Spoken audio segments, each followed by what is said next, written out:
Yo, yo. How y'all doing?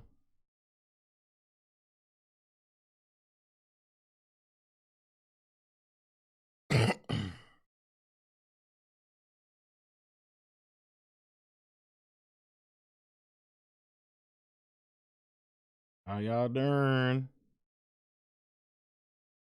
How you doing?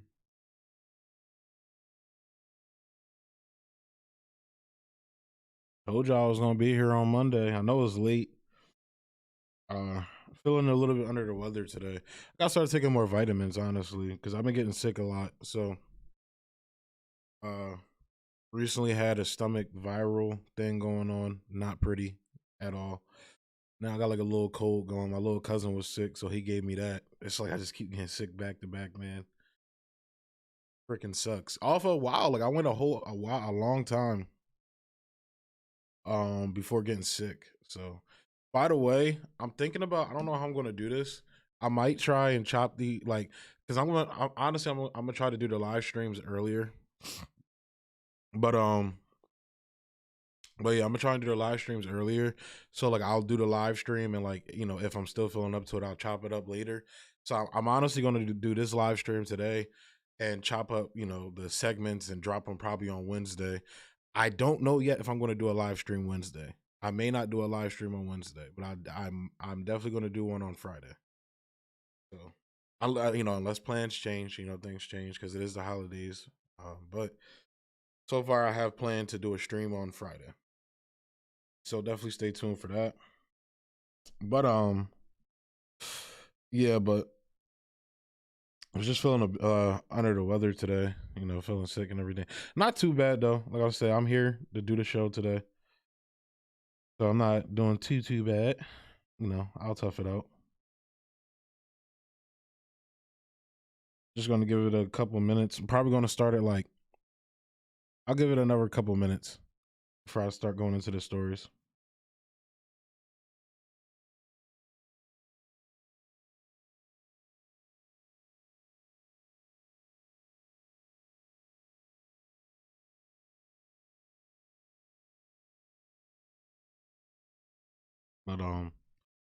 But yeah. Gonna be talking some interesting things today. I came across some fascinating articles. Uh we're definitely gonna be talking about Nicaragua. I'm gonna go through Ben Norton's article. Now this is an older article. He put this out on November 11th, so he may have more recent work that he did. But it seems like this one he goes like case by case while I was leaving OAS. Yeah, and I'm probably gonna cover a story about Nicaragua leaving the OAS as well, which is big. That's big. But yeah. So I'm gonna be covering that today. We're going to be going into Alan McLeod's article about Bill Gates and how he basically like owns the freaking media. We're going to be talking about that. We're also going to be talking about Jeff Bezos buying Obama. That's going to be, well, I don't know, because now the New York Times is saying I can't read this article. Hang on. Let me try something. Let me try something. We'll see if this works, folks. I think this may work. It did not.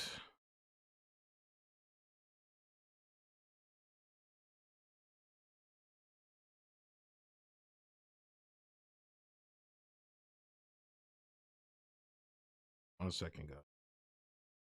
Because now saying the New York Times is stopping me from reading this story because I'm not like subscribed or something.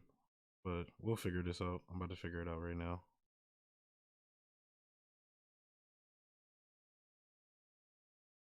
You're gonna let me read this story. All right, I should be good now. Nothing's popping up. Yeah, I should be good now.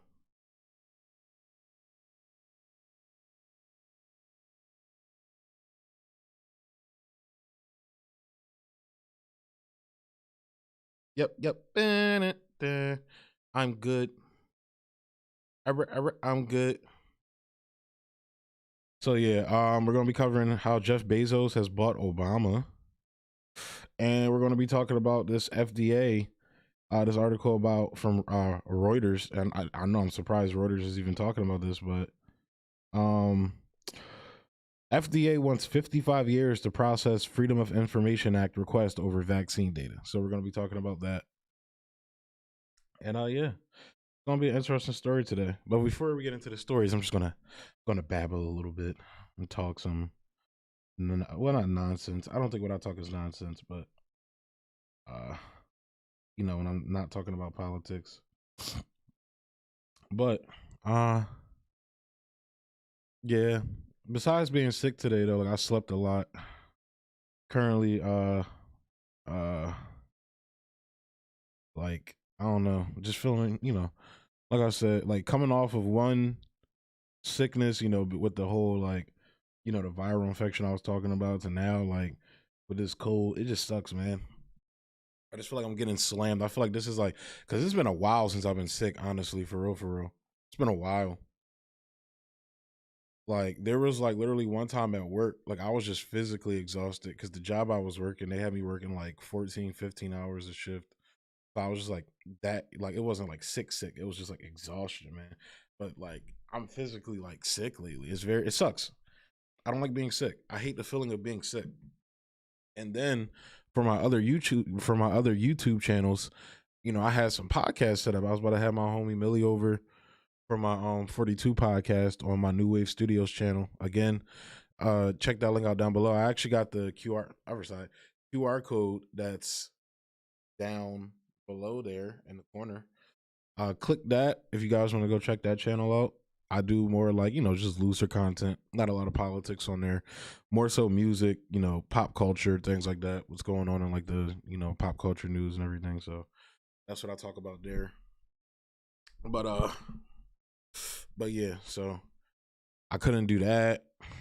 Uh Supposed to hang out with another friend and couldn't do that because I was feeling under the weather and everything. It's probably not helping that I'm drinking me a wee bit of lager. What can I say, mate? I love lager. It's like, nah, probably shouldn't be drinking beer. Yeast isn't good with mucus, but I've been craving beer, man, so much. Like I couldn't drink alcohol because I had got my wisdom teeth done not too long ago. Like I got both sides here pulled, top and bottom, and on top of that, impacted tooth on the left side. So I couldn't eat regular food for not too long, about a week and a half, maybe 2 weeks. But still can't eat certain foods, like certain chips I can't eat, So, but I couldn't drink because that shit was just, it was not agreeing with with the surgery and everything. So I was chilling out on drinking, but now I'm back because I love me, man. I know it's not good. Like I wouldn't say I'm an alcoholic at all. Like I definitely don't drink like every night. Like I'll probably drink like weekends. I know it's a Monday today. I didn't drink this weekend because I was chilling. Wasn't really on my mind to drink this weekend, honestly. But I was like, you know what? I want a beer, and I'm kind of tight because I've been drinking IPAs a lot lately, and I have to drink this fucking Miller High Life shit. And I like Miller High Life. It's not bad. It's not my go-to beer. Like I would probably drink like a Blue Moon, Yingling, um, or a Red Stripe. I love Red Stripe. Those are really my go-to beers, and then probably a Modelo too. And like literally, Miller is my last case scenario. Miller Lite is like, all right, I'll draw the line there. I can't drink Miller Lite no more. They used to be my go-to beer. Can't drink it no more. But drinking a lot of IPAs lately. That's what that's just what I've been into. But yeah, just gonna rock it out. Give me 1 second, guys. I'm about to share out on Twitter that we are live. Right quick.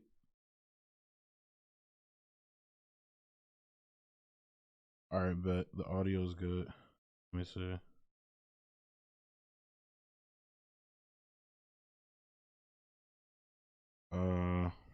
See, it looks. Let me try something.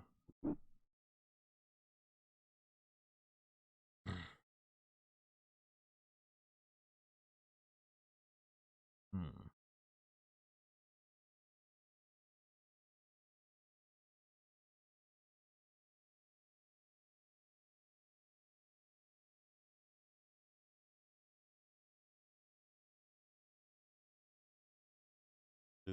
I'm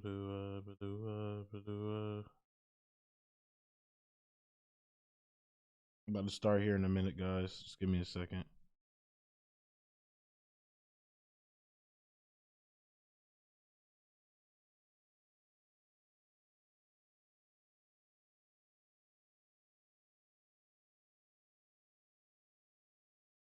Still just sharing this shit out.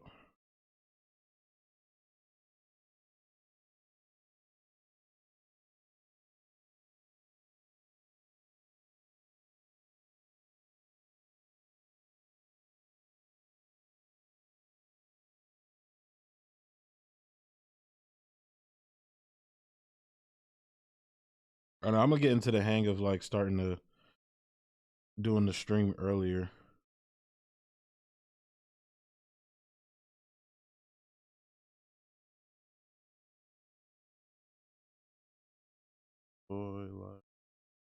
I'm horrible at tweeting out like, I guess, promo. I don't really like to call it promo here because I'm not doing this shit for clicks. I'm just doing it because I like talking politics with y'all. But yeah.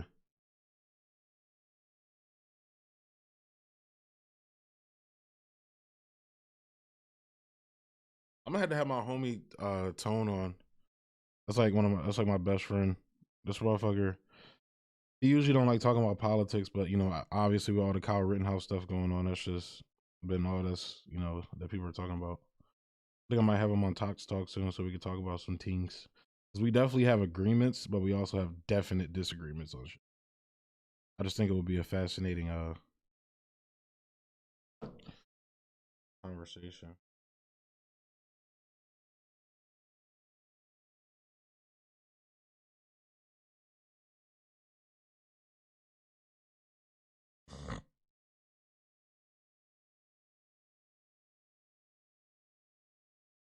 All right, let's go ahead and get into these stories, though. I've been waiting around long enough.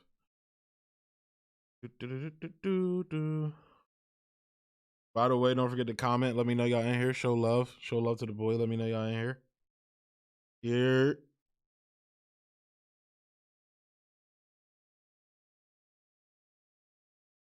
Make sure my.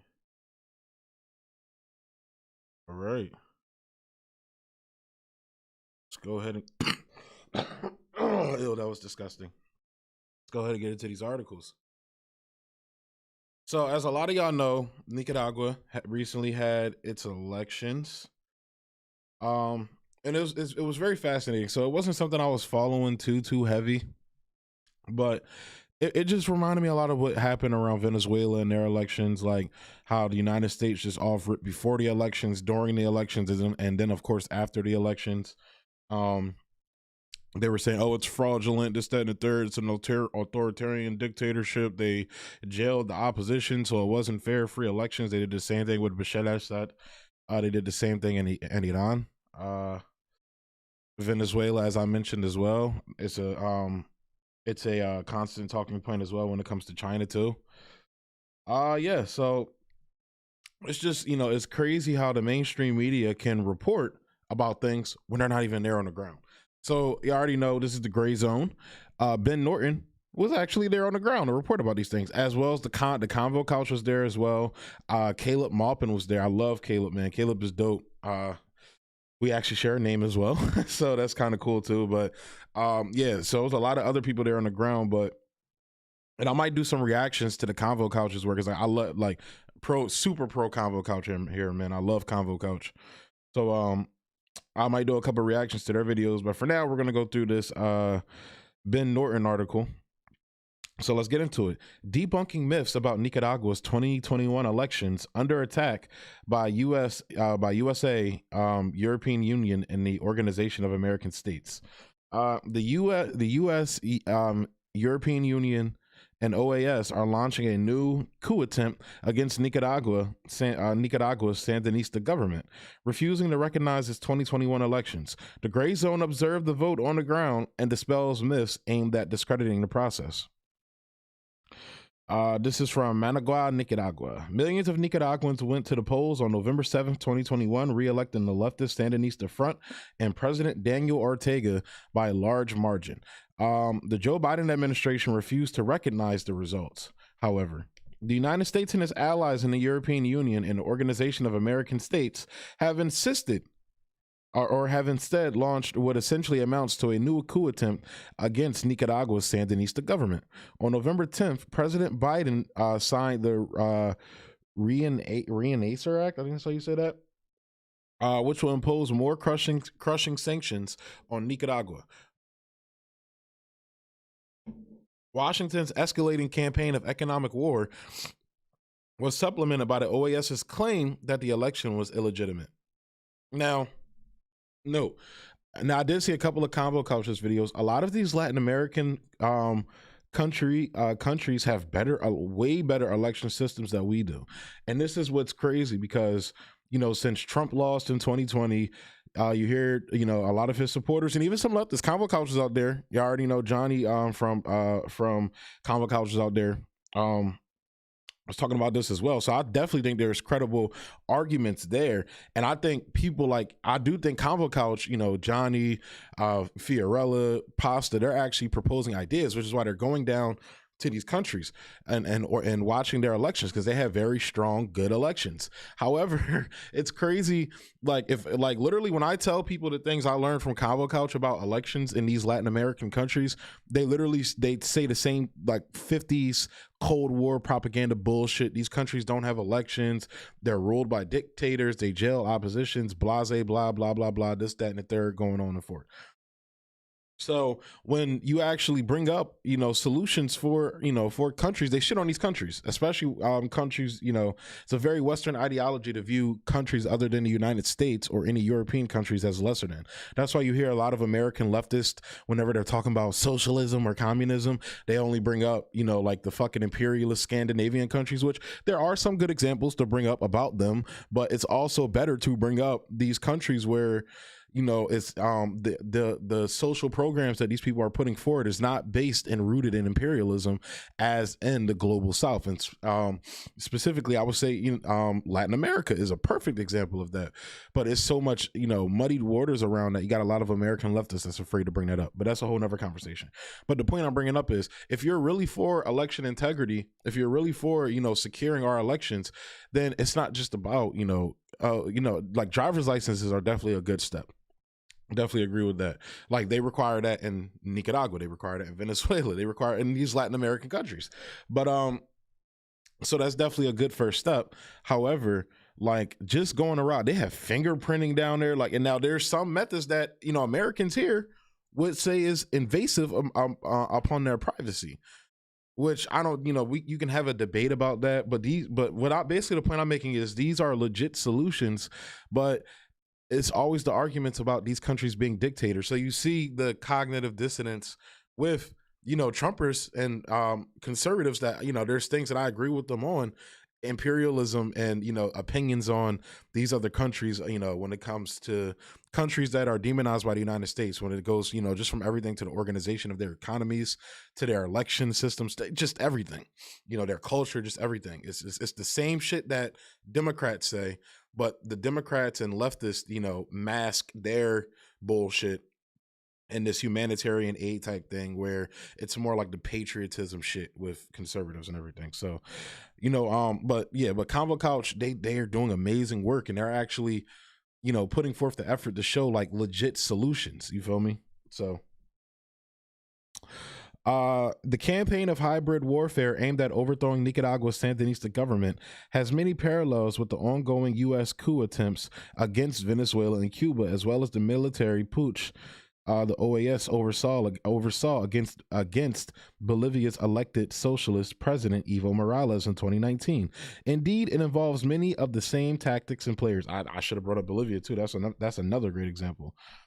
Following the line of Washington and Brussels, international corporate media outlets have spread an array of demonstrably false claims. Just bear with me. I may be coughing a lot. Like I said, I'm a little bit under the weather, so just bear with me. Have spread an array of demonstrably false claims about Nicaragua's 2021 elections, incorrectly reporting, for instance, that the government banned anti-Sandinista parties, that is, imprisoned opposition candidates, or that voter turnout was negligible. Unlike the foreign reporters spreading these falsehoods from Florida, Costa Rica, or Spain, The gray zone was actually on the ground in Nicaragua to observe the electoral process. This reporter, Ben Norton, visited 4 different polling stations in various parts of Chanadega, one of the largest cities in the country.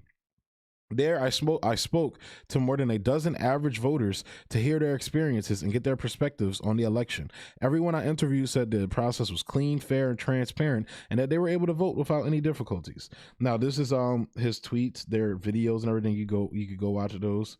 Actually, let's see. ¿Qué piensa usted del proceso electoral? Bueno, es un proceso, bueno, meramente limpio, ¿verdad? Y estamos pues agradecidos pues por habernos dado la oportunidad de votar. Como ciudadanos, como nicaragüenses que somos, tenemos derecho a ejercer nuestro voto dentro de nuestro país. ¿Fue el proceso electoral? Me fue bien, bueno, calma y todo bien. ¿Y usted cree que esta elección y su voto es importante? Sí, creo. Electoral. La verdad, bastante bien, bastante tranquilo y pues elegí por mi presidente que yo quería. Hay mucha seguridad y mucha tranquilidad. ¿Y usted cree que su voto y esta elección es importante? Sí, la verdad pienso que cada persona es un granito de arena para lo que se quiera elegir en estas elecciones electorales presidenciales. La verdad sí, pienso que sí, mi voto es importante. ¿Y usted está aquí para votar? So that's a fast. So Sí, pienso que sí, mi voto es importante.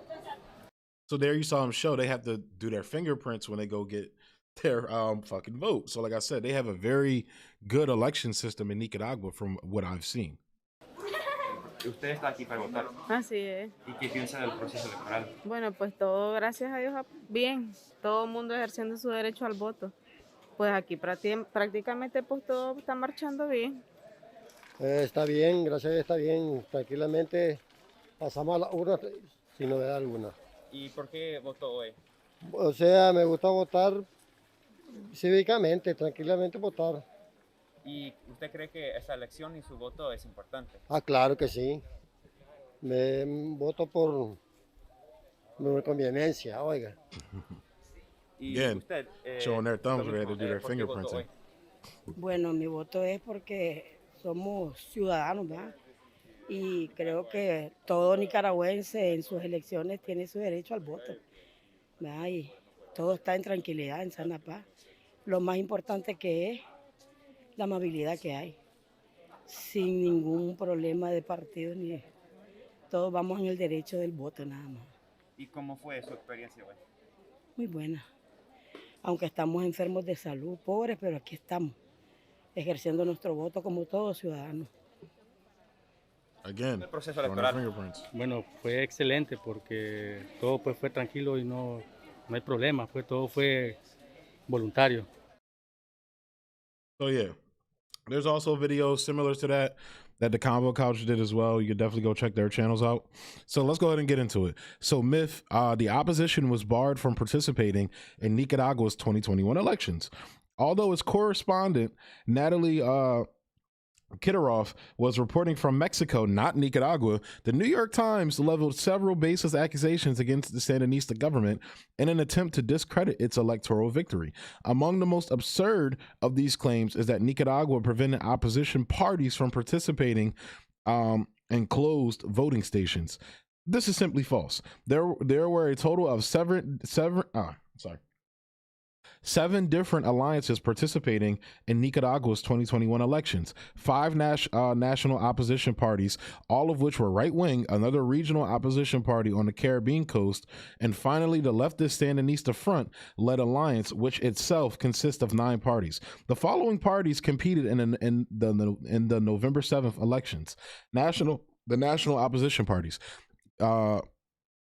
The Constitutional Liberal Party, Independent Liberal Party, Alliance for the Republic, Nicaraguan Christian Way, Nicaraguan Liberal Alliance Party. This is the regional opposition party on the Caribbean coast. Yapti Tasba Maska Nani. I don't know how to pronounce that. Yatama. That's what he wrote here in parentheses. FSLN Alliance, Sandinista National Liberation Front. Nationalist Liberal Party, Christian Unity Party, Alternative for Change, Nicaraguan Resistance Party, Multi-Ethnic Indigenous Party, Yapti Tasba, Maya Tamarin, what it says there in the parentheses. If I can't pronounce it, I'm just going to say what's in the parentheses. Autonomous Liberal Party, Progressive Indigenous Movement Party of Mosquita. So yeah. Here are more tweets that he put out. Today is election day in Nicaragua. I visited 4 voting sites interviewing voters. He had the video. He says the video's coming soon. Things are very common. The voting process is totally open and free with 7 options on the ballot, 6 opposition. The onslaught of corporate media propaganda is so ridiculous. There are 7 opposition, and that's just what I read there as well. So the Sandinistas created a system of political autonomy for Nicaragua's eastern Caribbean coast, responding to requests for self-determination by the large indigenous and Afro-descendant communities there. This meant that in the 2 separate zones of the North Caribbean Coast Autonomous Region and South Caribbean Coast Autonomous Region, there were 7 options on the ballot in the election for regional lawmakers. Everyone else in Nicaragua, there were 6 options on the ballot, 5 of which were anti-Sandinista opposition parties. Another myth, voter turnout was negligible. Another unfounded accusation spread by foreign corporation media outlets to attack the integrity of Nicaragua's elections is that voter participation was very low. Give me 1 second. Just want to check the stream, make sure everything's all good. Yeah. All right.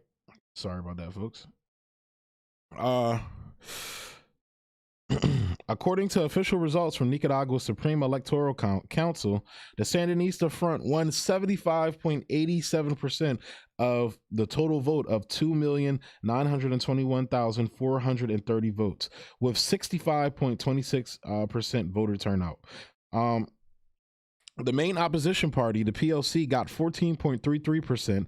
The other 4 opposition parties each got 3% or less. So this reminds me of when what's his name?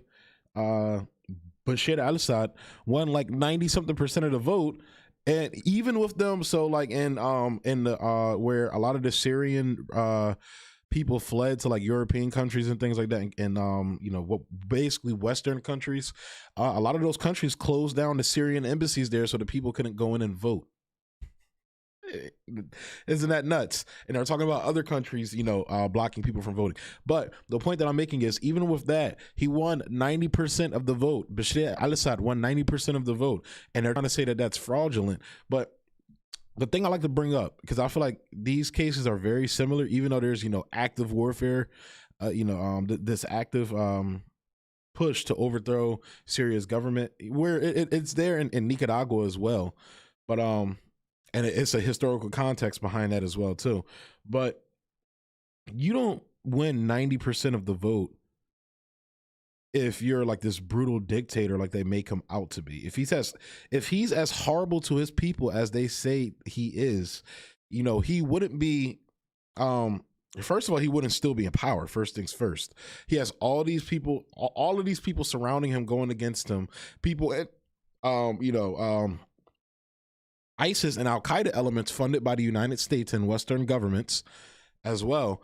And you're telling me this guy wasn't overthrown? So that right there lets me know that the people was on his side.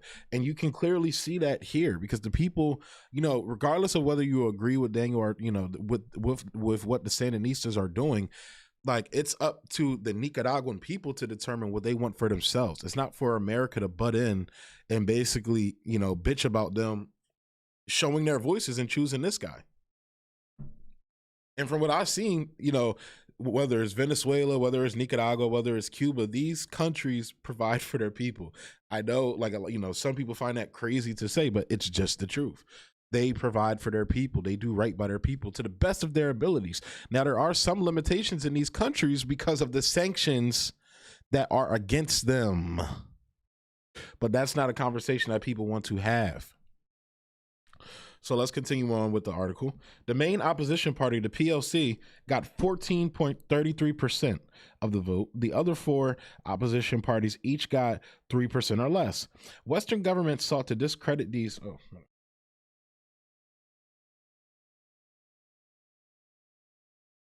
My bad. Western governments sought to discredit these electoral results by claiming that the CSE is unreliable. But anyone even vaguely familiar with the history of recent Nicaraguan politics can see that this 2021 outcome is highly consistent with both polling and past results. In Nicaragua's 2016 elections, which were observed by the OAS, the FSLN got 72.44% of the vote, and the PLC garnered 15.03%, with 68.2% participation. Figures very similarly to those of 2021. So even by the United States' the Organization of American States, that's that's an arm of the United States' military presence and imperialist presence in Latin America. Even their own numbers are reflecting what happened in 2021. And the media is still rolling along with the imperialist narrative. So see, this is what they want to distract you, from. This is why they throw Kyle Rittenhouse in your face. This is why they don't talk about strikes. This is why they don't talk about imperialism. These are the things that are actually destroying America. These are the things that are actually, like, I would say, honestly, in my opinion, more important than the Kyle Rittenhouse case. Imperialism is the root of most issues in this fucking country, and they want to distract you from that by throwing bullshit, culture war stories like Kyle Rittenhouse in your face.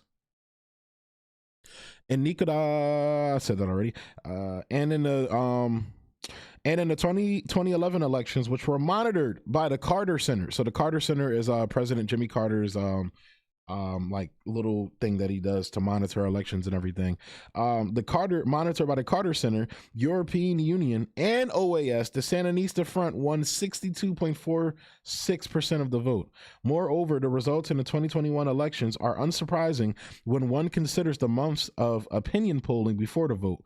The most respected and really only credible apolitical polling firm in Nicaragua is MNR Consultors.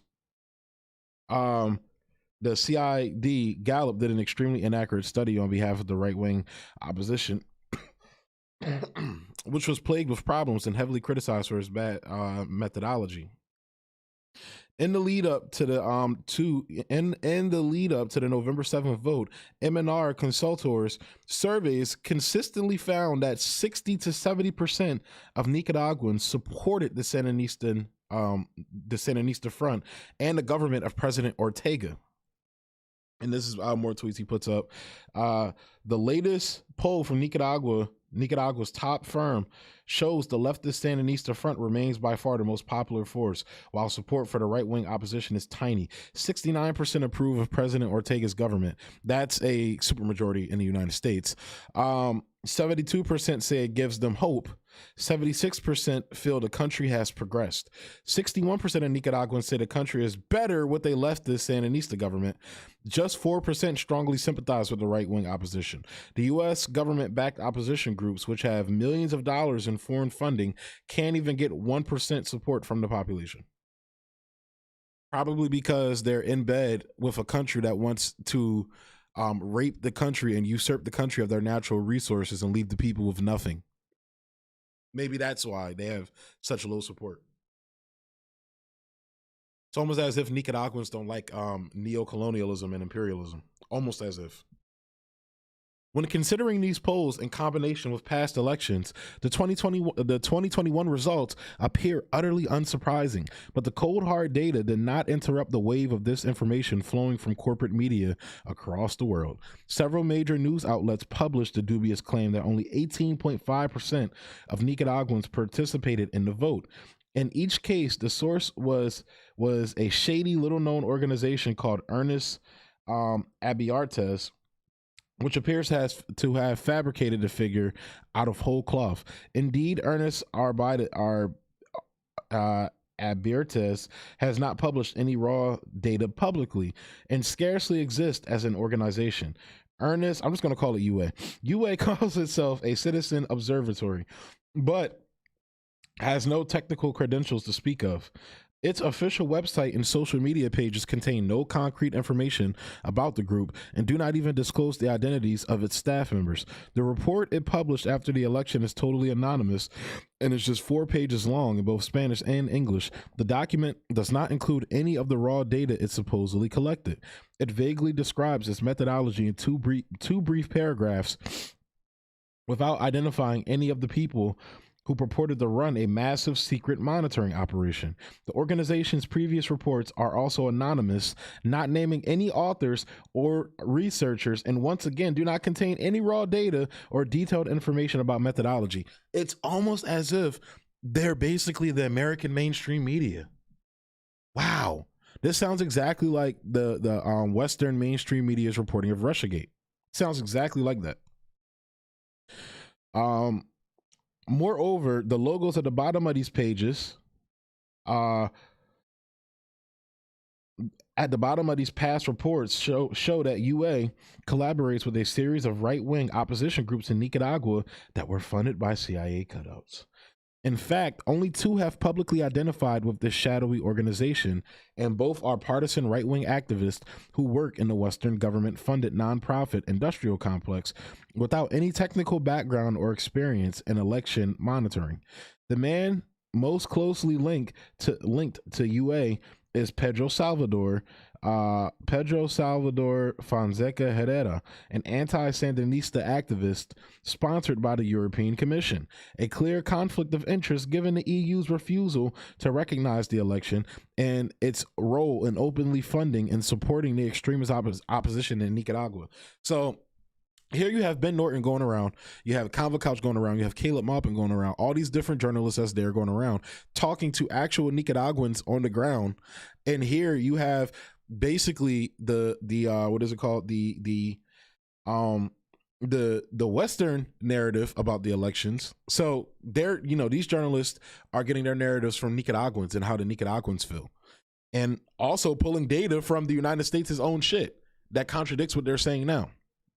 But also, but on the flip side, the Western powers are relying on the word of anti-Sandinista that's funded by the Western intelligence communities. And they're like, and that's the narrative that the mainstream media is running with. It's very much like the Project Veritas story that's going on now. And I'm probably going to cover that on Wednesday. Look out for that video Wednesday. How like that case showed you how in bed the mainstream media is how much in bed they are with intelligence, the intelligence communities. And it's the same in these other countries that they try to overthrow and imperialize. It's the things they do over here, they bring back here. That's what I try to explain to people all the time. They do it over there and bring it back here. They did it in the black communities for years. The same shit. The over policing, whether it's the military or cops, obviously, military forces in these Arab countries, and then in the black communities in America, it's the cops and police officers. But same type of playbooks. You feel me? It's the same thing. They bring it back here, and unfortunately, Americans didn't see through this earlier. But now that these policies, now that it's starting to affect all Americans, people want to say something about it, and rightfully so. But again, so we can not be in a situation over and over again. I feel like you should listen to people, especially whether they're here in America or overseas, when they're telling you, "Yo, your government is fucked up and they're doing some fucked up shit over here." Americans are the most propagandized people on the face of the fucking planet. I swear to God. Literally, you will literally get an American that will go on and on all day about some propaganda that was cooked up in the State Department, and then talk about how propagandized the Chinese people are, or how propagandized the Venezuelan people. It's insanity, bro. Complete fucking insanity.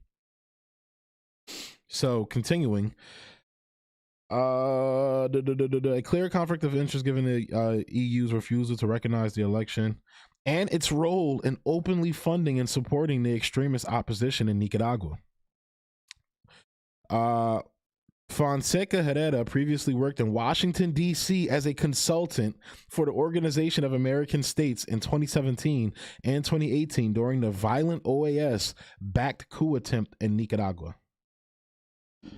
And there's the receipts he has for there. Yeah, that's his this is Pedro Salvador Francesca. This is PSF. I'm gonna call him PSF. This is his LinkedIn, and there you see it there.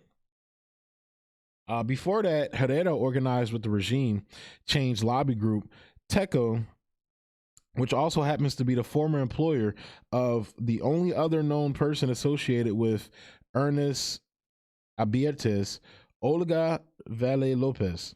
Valle Lopez's LinkedIn profile shows that she too has worked with TECO, which is funded by Latin American governments and major Western multinational corporations, and pushes their interest in Latin America by destabilizing left-wing states.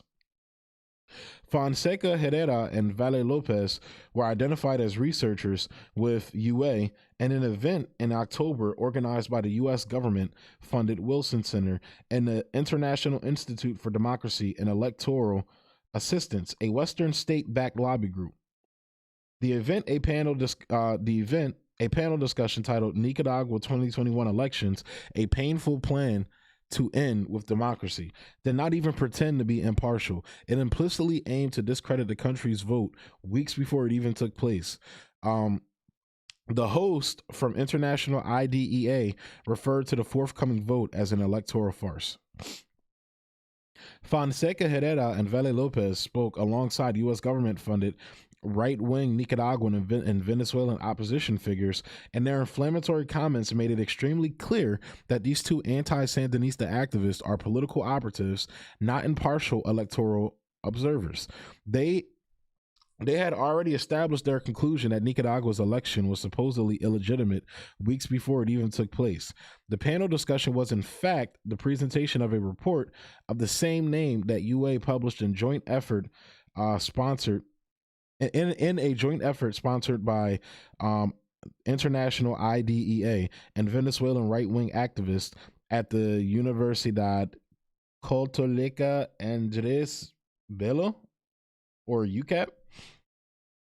Unlike the reports published by UA, this document named the authors: 3 foreigners from International IDEA, 2 Venezuelan anti-Chavista activists, and just 2 Nicaraguans, Olga Vela y Pedro Fonseca. In other words, this document that purported to inform people about the situation on the ground in Nicaragua was almost entirely written by non-Nicaraguans outside of the country. And it had the support of a Western government-funded lobby group and Venezuelan right-wing activists at UCAP, a key hub for anti-Chavista opposition. UCAP, one of the most elite private universities in Venezuela, is run by the Catholic Church, which has played a major role in coup attempts in both Venezuela and Nicaragua. So not only does the Catholic Church is just like the United States, bro. Not only do they cover up pedophilia, like you're seeing the government do now with Ghislaine Maxwell and obviously with Jeffrey Epstein. Not only do you see them the Catholic Church covers that up along with the United States government with their the Catholic Church with their priests, but they also like the stage coups in countries. This is why I say F the Catholic Church. That's what I have to say about that. And Nicaragua. At the beginning of the U.S.-sponsored putsch in Venezuela in 2019, UCAP hosted coup leader Juan Guaido. That motherfucker. The university is directed by Francisco Jose Vertrosa, an ultra-conservative priest who openly supported the coup attempt and Guaido. So imagine that in the United States. Imagine China openly supporting, like a lot of people try to claim, but openly supporting people trying to overthrow the United States government. Could you freaking imagine? Could you imagine if Cuba was doing crap like this? Could you imagine if any of these Iran, Syria, any of these countries that's on the United States' hit list because they refuse to bend the knee to the United States? Could you freaking imagine? In short, UA is a tiny fringe group run by two young anti-Sandinista activists with no expertise in election monitoring. It is not even clear if they are physically in Nicaragua or outside of the country, although they do have the support of Western governments and the right-wing Venezuela opposition. These clear conflicts of interest and UA's flagrant lack of credibility did not, however, stop the Los Angeles Times from publishing a puff piece praising UA and claiming without a shred of evidence that it secretly mobilized 1,450 volunteers at 563 voting centers across Nicaragua to observe the election. Considering UA has fewer than 1,300 followers on Twitter, it seems extremely implausible that such a minuscule outfit could secretly mobilize 1,450 electoral observers, especially without attracting attention from the government. But this did not stop corporate media from printing the absurd claim, because they're fucking propagandists on behalf of the State Department. U.S. government-funded opposition media outlets in Nicaragua also amplified the shadowy group's unsubstantiated allegations of 81.5% abstention in the 2021 election. But once again, they presented absolutely zero evidence to back up these claims. All indications show UA to be nothing more than an opposition front group posing as a monitoring organization, and with the stated intent of discrediting the Nicaraguan election results before the vote even took place. Another myth. We should be almost concluding here, guys, on this article. What was that? Sorry, guys. Oh, got a new subscriber. Thanks, bro, for subscribing. I know you guys are seeing the layout. I don't know how to check all that stuff without you guys seeing it. So you guys are going to see it sometimes. But yeah, just got a new subscriber, man. That was Chef Claxton, man. Thank you for subscribing, bro. Appreciate the subscribe. Yeah, let's go ahead and get back into this story. An even more common accusation made by Western capitals and corporate media outlets Nicaragua arrested opposition presidential candidates. An even more common accusation made by Western capitals and corporate media outlets to discredit Nicaragua's 2021 election is that the Sandinista government arrested 7 presidential hopefuls from the right-wing opposition. The figures who were detained have been variously described in the international media as pre-candidates or possible challengers, but in reality, not a single one was an actual registered candidate. On the November 7th election, there were indeed 6 different presidential candidates to choose from. President Ortega was not even the first name or face on the ballot. Number 1 was Walter Espinoza Fernandez, the presidential candidate from the PLC. As for the opposition figures who were detained several months before the election, the Gray Zone documented how they were arrested for conspiring with a foreign government, the United States,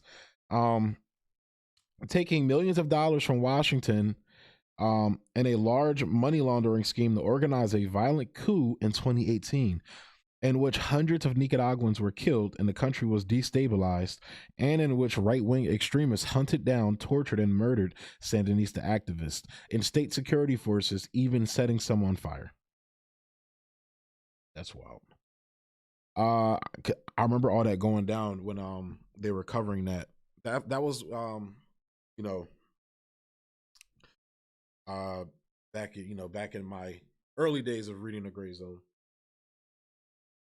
So I definitely remember that. I got into the Gray Zone because of honestly because of Aaron Matei's reporting. I got introduced to the Gray Zone through Jimmy Dore and Aaron Matei's reporting on the Russiagate stuff that was going on. So yeah. That's just wild to hear. It's very similar things that happen in Venezuela.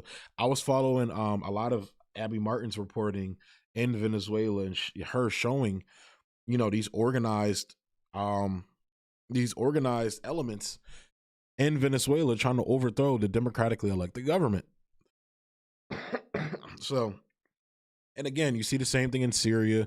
Like, we literally fund Al Qaeda in Syria, Al Qaeda and ISIS to overthrow Bashar al-Assad.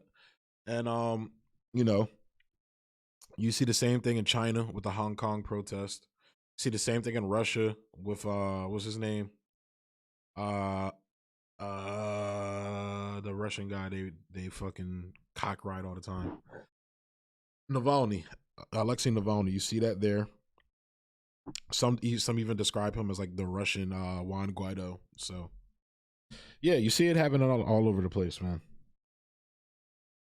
That the opposition leaders who were detained received millions of dollars from the U.S. government to carry out these operations is an undeniable matter of public record, confirmed by documents from CIA cutouts such as the National Endowment for Democracy and the United States Agency for International Development. Again, they use all of these types of foundations to infiltrate these countries. They basically, I believe Reagan said this, that the NED does what the CIA used to do, but quietly. So again, whenever you see the National Endowment for Democracy popping up anywhere, you know there's some shady shit going on.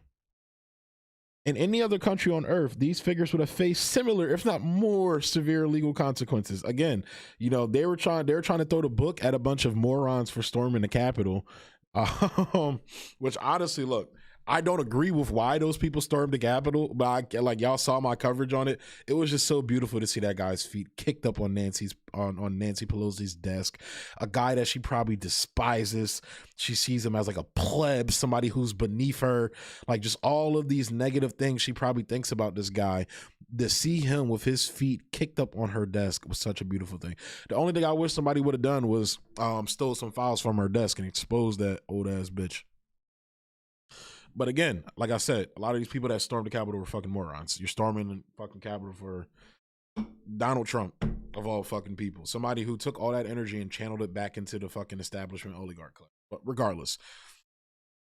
But still, again, but my point is, you see the liberal media, you know, castigate these people, you know, going as far as to call them terrorists and things like that. Like, I got called a maggot by, what's his face, Talib Kweli, for basically not even defending these people, but saying, like, I wouldn't necessarily call them terrorists.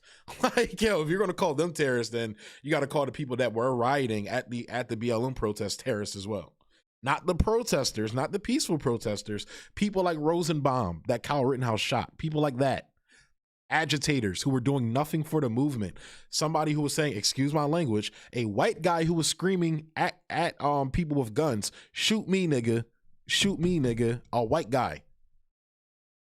But apparently he's a BLM fighter. He's a BLM ally. That's what the liberal media is pushing. And a lot of you are eating that shit up. But regardless, the point still stands that in any other country on earth, again, I like that Ben says this, in any other country on earth, these figures would have faced similar, if not more severe legal consequences. Accepting millions of dollars in funding from a foreign state as you attempt to violently overthrow your elected government is illegal everywhere on the planet. But if you're a country that the United States wants to overthrow and steal your resources, apparently it's not. But when Nicaragua enforces its laws, even when they are laws modeled after long existing U.S. legislation, Washington condemns the country as repressive or authoritarian. Again, this is the same shit you see with China, the same shit you see with Russia, this is the same shit you see with Syria, the same shit you see with Iran. Any country that goes against the United States, you see the same shit over and over again. You saw it with Gaddafi. When Gaddafi wanted to go off the petrodollar, he ended up with a fucking flagpole up his ass. Yo, but only very few people make those connections. Yo.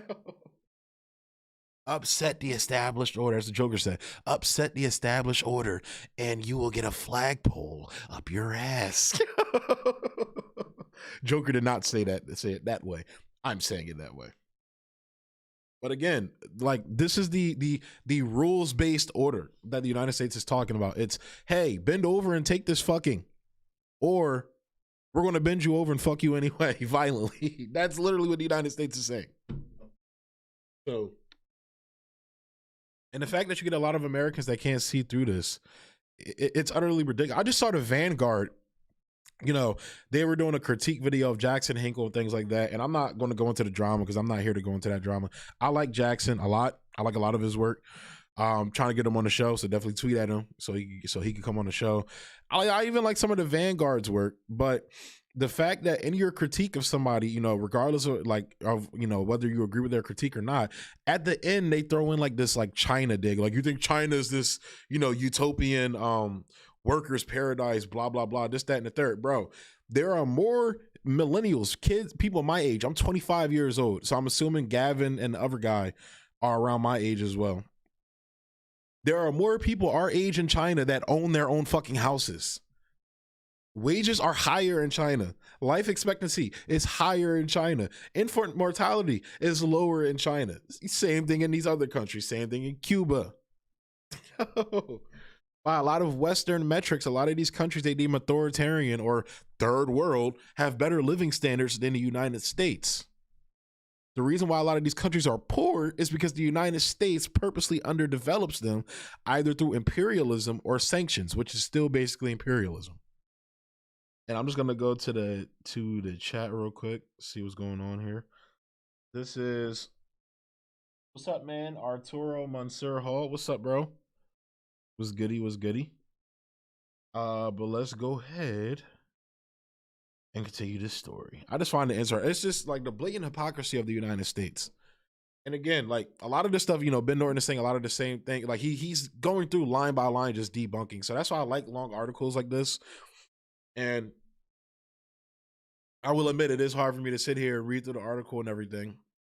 But not because I'm not interested in what he's talking about. Just like my situation, like my chair is super uncomfortable. So that's the only thing. I got to get a better chair. I got to get like a little comfy office chair. I've been thinking about redoing the setup and getting like a sofa so I could just be chilling, you know, have my mic kick, you know, so I could be chilling more and be more relaxed and comfy and things like that. So, but again, the information that Ben Norton in the Gray Zone, like the Gray Zone is doing the Lord's work, man, in my opinion. They're doing the Lord's work, whether it's about, you know, jabs, the stuff they say about that Max has recently been saying. Whether it's, again, Aaron Matei's reporting on the OPCW cover-up, is reporting on Russiagate, so many things, pointing out the hypocrisy in the media. Whether it's Anya Parampil's reporting everywhere. She goes to a lot of places, Israel, Venezuela. She was in the embassy when they basically raided the fucking embassy. So Max was there as well. I think that's where he got his whole case, like that case with him went down and everything too. But just they got dope journalists over there at the Gray Zone, man. Obviously, and Ben Norton as well. So the United States, European Union, and OAS habitually refer to violent criminals as political prisoners after they are arrested in Nicaragua. People arrested for murder and rape have ended up on U.S.-sponsored political prisoners. So you know how they like to bring up. So you know whenever like a black guy gets shot by the cops, or you know, or whatever it is that doesn't fit the American narrative, they always like to go through his past. It's funny how they don't do that here. It's very fucking weird that they don't do that here. And it's like, you know, when it comes to these imperialist matters, these fucking traitorous, the worst type of person, a traitor to your own fucking people. And you know, they never bring up these people's past. It's utter insanity, man. Utter insanity. Again, don't forget. We was cool with bin Laden. We were cool with him. He was our guy. The Taliban was our guys until they drew a line and said, hey, look, man, look, you can't take everything. That's when they became the bad guys. In one high profile case, and this is also very similar to the Hong Kong situation that went down as well, because you had a guy, I believe he killed a girl on the Chinese mainland, like violently killed this girl, chopped her up into like pieces and shit like that. She was pregnant too, and he fled to Hong Kong, and they went to go extradite this guy, and that's what caused the whole stir up, you know, with Hong Kong and everything in the protest. And there were legit people there, you know, and I do believe there were legit people there protesting against conditions in Hong Kong. But the conditions in Hong Kong is not China's fault. The conditions in Hong Kong is the big capitalists in Hong Kong. Blame them. The people organizing your protests, baby. That's what I have to say. In one high-profile case that caused a national scandal in Nicaragua, a charged murderer who had been active in the violent trunk barricades in the 2018 coup attempt was arrested, but later dubbed a political prisoner and released under pressure by the U.S., EU, and OAS. It was not long before he returned to his violent ways, stabbing his pregnant girlfriend to death. Another U.S. designated Nicaraguan political prisoner was let out of jail only to be caught again with explosives and guns, planning a terrorist attack on a pro-Sandinista mayor's office. I may cover that story. I'll see he posted the link to the story there. I may cover that. If an opposition figure is arrested for violating a law in Nicaragua and an offense that would be punishable in any other country, again, the rules-based order they're talking about here, where we don't have to follow shit, but you got to follow everything. And we dictate and set the rules, baby, and we change them when we feel like it. Washington often reflexively responds by dubbing that person a political prisoner. If they are wealthy and powerful, the U.S. claims they were a presidential hopeful, even if they made no effort whatsoever to go through the legal process of officially registering as a candidate. This is a way to try to maintain impunity for U.S.-backed coup plotters and money launderers. It is the geopolitical equivalent and strategy, I just brought this up too, of the strategy that Washington-sponsored insurgents in Hong Kong openly espoused in the New York Times. Use the most aggressive nonviolent actions possible to push the police and government to their limits, and then frame that state's self-defense against foreign aggression as a form of repression and authoritarianism. One of the reasons the United States, and it's interesting because people try to use, that's the same logic that I see a lot of people try to use for American police, but I feel like American, like, you're not like you don't have foreign invaders coming to your country. You don't have active countries trying to destabilize and overthrow your fucking country. It's just not happening because nobody really wants, like, no country really wants smoke with the United States. There's just going to be, like, you got, like I said, the countries I list all the time: Iran, Syria, Venezuela, Nicaragua, Cuba, Bolivia, China. You know, the list can keep going on. They're not going to let the United States continue with this rules-based order bullshit, and that's what they don't like. They don't like when people change the game. You feel me? They don't like when there's competition. It's literally the monopoly aspect that's here in the United States. They want to monopolize the whole board. And you see people like Sagar and Jetty on Rising, or whatever their show's called, Breaking Points, or whatever the fuck that shit's called now. You know, he talks about this all the time. I'd rather the United States run the whole fucking world. And look where the fuck that's got us, asshat. Where are we at? One of the reasons the United States was particularly furious about Nicaragua arresting the coup leaders it had cultivated is because Washington clearly had made plans to repeat the same putschist strategy that saw it appoint Juan Guaido as the so-called interim president of Venezuela. U.S. government officials and their right-wing Central American allies not so subtly hinted that they plan to recognize right-wing oligarch Cristina Chamorro as the unelected interim president of a parallel Nicaraguan coup regime. When she was arrested for money laundering in June, it foiled their destabilization plot. Let me see. I believe this is his last point.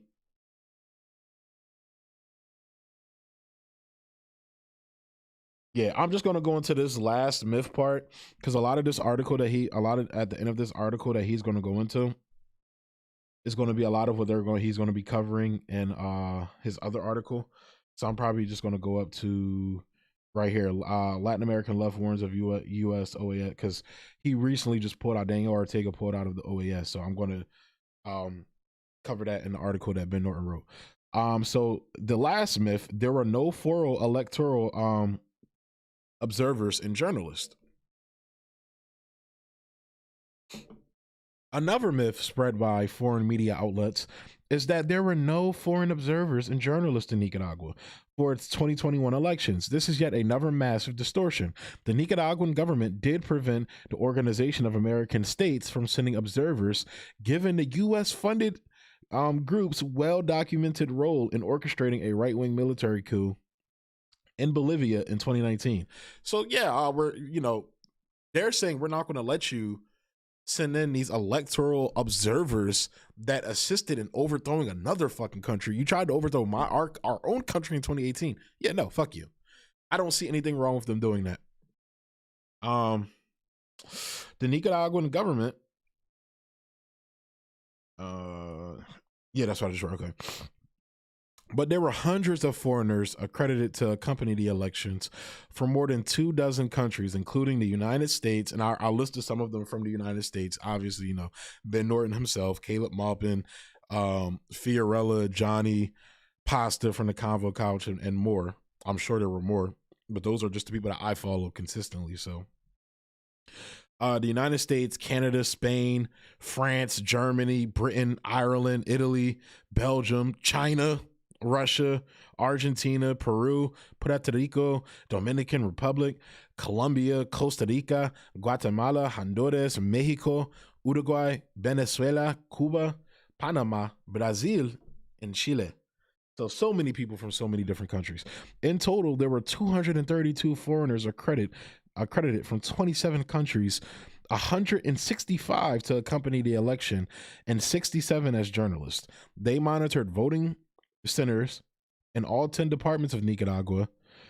And those are all the departments listed.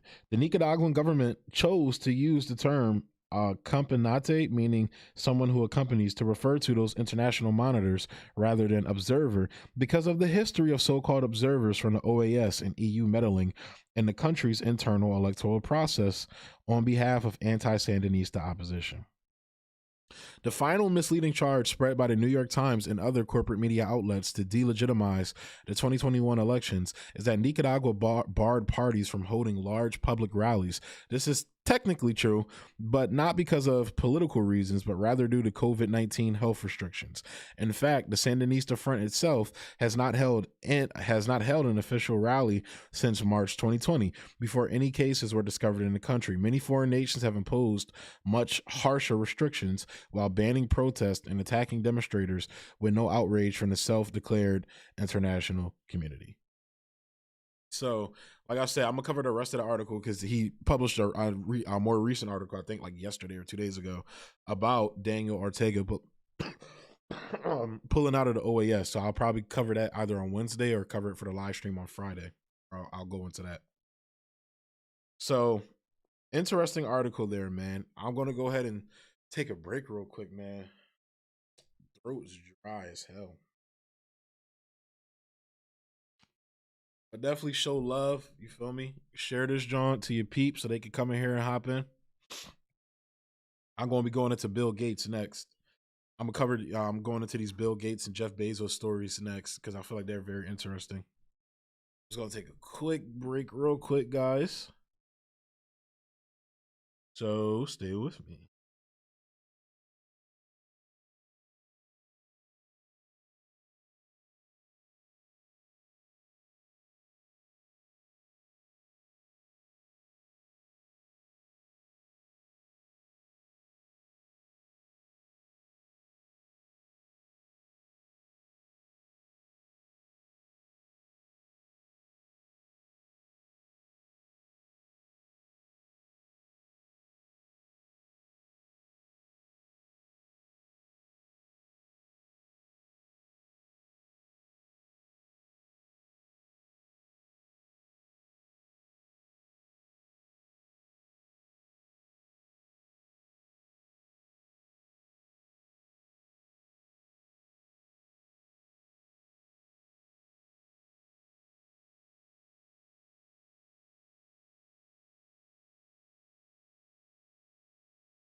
All right, I am back, y'all. Alrighty, all right. We're gonna roll into this Bill Gates story now. This Bill Gates and Jeff Bezos, because it's kind of the same thing. Talking about asshole billionaires. So let's go ahead and get into it. And before we get into the article, though, I just find it weird. So I had a conversation with this guy on Facebook. I don't know if I know him IRL. We might have went to school. I don't know if he's older than me or younger. I don't know. But this worship of billionaires from the working class, I find so weird. And again, I'm not here. This isn't a channel where I just, where I attack conservatives all day, where I shit on conservatives. I bring these up because these are fallacies like, that I like to call, not necessarily call out, but like bring questions to. Because if we're going to be people that call out liberal fallacies and logical inaccuracies, then we got to keep it across the board. You can't talk about pedophiles, billionaire pedophiles, and talk all the shit that you talk about with billionaires and still nut hug billionaires and still say rhetoric that, oh, your problem, your problems aren't because somebody else is a billionaire. Like, bro, like to me, that is violating class solidarity. Because in my opinion, from my view, billionaires show class solidarity all the fucking time. Straight up. That's just what they do. When it comes to them versus us, bruh, it's them versus us. Why can't we have the same attitude towards them? Why can't there be the same collective attitude towards them? And one of the things this guy was talking to me about, was about how he feels the media is the biggest threat to America right now. And again, like I said, this story is about how Bill Gates is basically donating over just think about this, $250,000. So almost, a quarter of $1 billion. I'm sorry about that. $250 million, like damn near, I think it was like $319 million to manipulate the media. And it's not just him. You feel me? He's just getting caught right now because his John, he going through a messy breakup in a public eye with his girl. That's why they got him asking him about stuff like Epstein. You feel me? Because he having a messy breakup with his girl. Shorty coming for that bank. So that's why he's getting exposed right now with a lot of shit. But it's all of them. It's Jeff Bezos. It's Elon Musk. It's what's his face? The one, Warren Buffett. Donald Trump. I don't believe Donald Trump's a billionaire, by the way. I don't believe it at all. But let's say that he is for the sake of what I'm saying. Donald Trump. They will always show class solidarity. Why can't the American people? And I get we got a lot of things dividing us right now. Like I know I've mentioned the Kyle Rittenhouse shit a lot. A lot of shit dividing the American people. I definitely get that. You feel me? People, I talk to white people, talk to black people, talk to a lot of people about a lot of shit. Everybody got problems. Everybody got shit going on. But what's still right there blatantly in our face is that it's us versus them. The fact that Bill Gates can look in the camera, Shorty asked, she asked this motherfucker, what is the lesson you learn from affiliating yourself with a pedophile? What is the lesson that you learned? And he looked in the camera and said, well, he's dead now, right? I think the lesson is that he probably shouldn't have done certain things in the lifestyle he was in. Again, like I said in the last live stream, to me, that was him looking the American people in the face and saying, yeah, we killed him, bitch. What are you going to do about it? What the fuck are you going to do about it?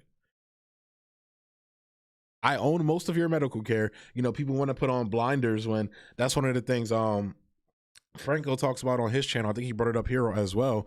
You have people pointing out the fallacies in a lot of progressive policies. And that's not people saying that people shouldn't have universal health care.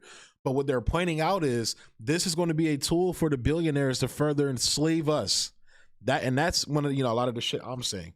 So I'm not advocating for, I'm not one of these people. I'm not running around advocating for small government. I'm advocating for solutions outside of the government right now, because the government is telling you they're not going to do shit for you, and anything they do that they are going to do for you is going to be corrupted, and it's going to be used as a tool to keep you down. So, just the cognitive dissonance is everywhere, man. And we all, I'm not saying I don't fall victim to it. You feel me? I fall victim to it too sometimes. No, I'm not denying that. I'm not perfect. I'm not all knowing. That's one of the things I love. Franco, he came on the show and he told me this shit. And this is the realest shit that this is some real shit I heard from Franco, especially as a, informer myself, as a YouTuber, and that's to listen to your audience. That's why I try to chat with y'all to the best of my abilities. Like I said, I got things going on in my outside life, but I like talking to my guy Hamza. You feel me? I like talking to my guy Alfred. I like talking to my guy Sharif. Shouts out to Sharif. Sharif's doing great work, around the healthcare fight and everything. I like, and I read through what they're saying and I listen to what y'all saying, because I'm not all knowing. You feel me? I ain't God. What's that? I know Travis Scott is unpopular right now, but I like that song on Astroworld, to stop trying to be God. A lot of motherfuckers trying to be God right now, bro. They trying to be omnipotent. They're trying to be all knowing. A lot of motherfuckers like the know-it-all knows nothing. That's the realest shit I've ever heard in my life. I don't know who said that. I heard it from Charlemagne. Charlemagne used to be one of my radio idols when it came to broadcasting and things like that. That was one of the realest things I feel like he ever said. The know-it-all knows nothing. A lot of y'all motherfuckers think y'all know everything, don't know shit. And I gotta check myself in that as well. My homie my homies be talking to me about that shit too. Like I said, we all get caught in cognitive dissonance, but it's about what you do with the information when it's presented to you. If you're gonna go further into your echo chamber, then it's like, do that, but realize you're not bringing about the change you think you are. It's like the Matrix, and I'm gonna get into the Bill Gates story, but just giving y'all a little monologue, story time type shit, I guess. One of the beautiful things about the Matrix films, especially the first two ones, is that they're inverses of themselves. They're basically the same film, but told from different perspectives.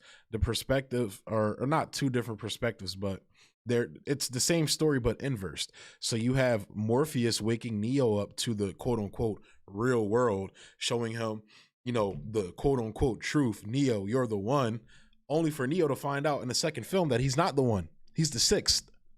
It's a cyclical form of control, not played by the architect, not played by the callous, white bearded, white haired guy, this super calculated, cold guy, as they depict the architect. No, the cookie baking, loving,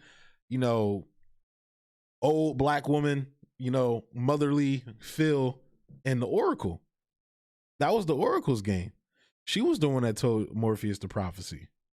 It's another form of control. And Morpheus still believed in that form of control, even though he got exposed to the truth in the third film. If you follow the expanded material of the Matrix, he paid the price for it. And the Enter the Matrix video game, I believe that's where Morpheus, spoiler alert, Morpheus died. But those first and second films are so beautiful because they're inverses of themselves. There's somebody waking up to the truth, to the real world, only to realize the real world is still another form of fucking control. It's layered. Bro, Meek said it best. It's levels to this shit. Straight up. So that's why I love the Matrix so much. I'm a huge Matrix fan. I'm a huge film buff. So and sci-fi especially, love sci-fi. I feel like the Matrix is one of the best science fiction films ever made. The first film. Even though I didn't like the second and third films tonally, I feel like the Matrix, the first Matrix, is the best overall concise film. You feel me? That's the one I would present as, the classic. Even though I like the philosophical shit and the second one better, the first one, the first one is the one I would present as the classic. But overall, like, just recognize, check your bias at the door is basically the overall point. And that was the reasoning behind me telling you the story about the guy I had the conversation with on Facebook. Because all the problems you're talking about, the people that you say aren't the problem are the people that are stoking the problem. They're the problem. So, yeah. But let's go ahead and get into this Bill Gates and Jeff Bezos articles. Documents show Bill Gates has given $319 million to to media out, bro. You know what I would do with $319 million? Bruh. Bruh.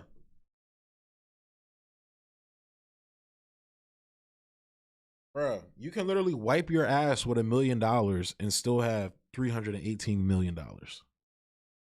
And this nigga just blew that shit on, making his name look good.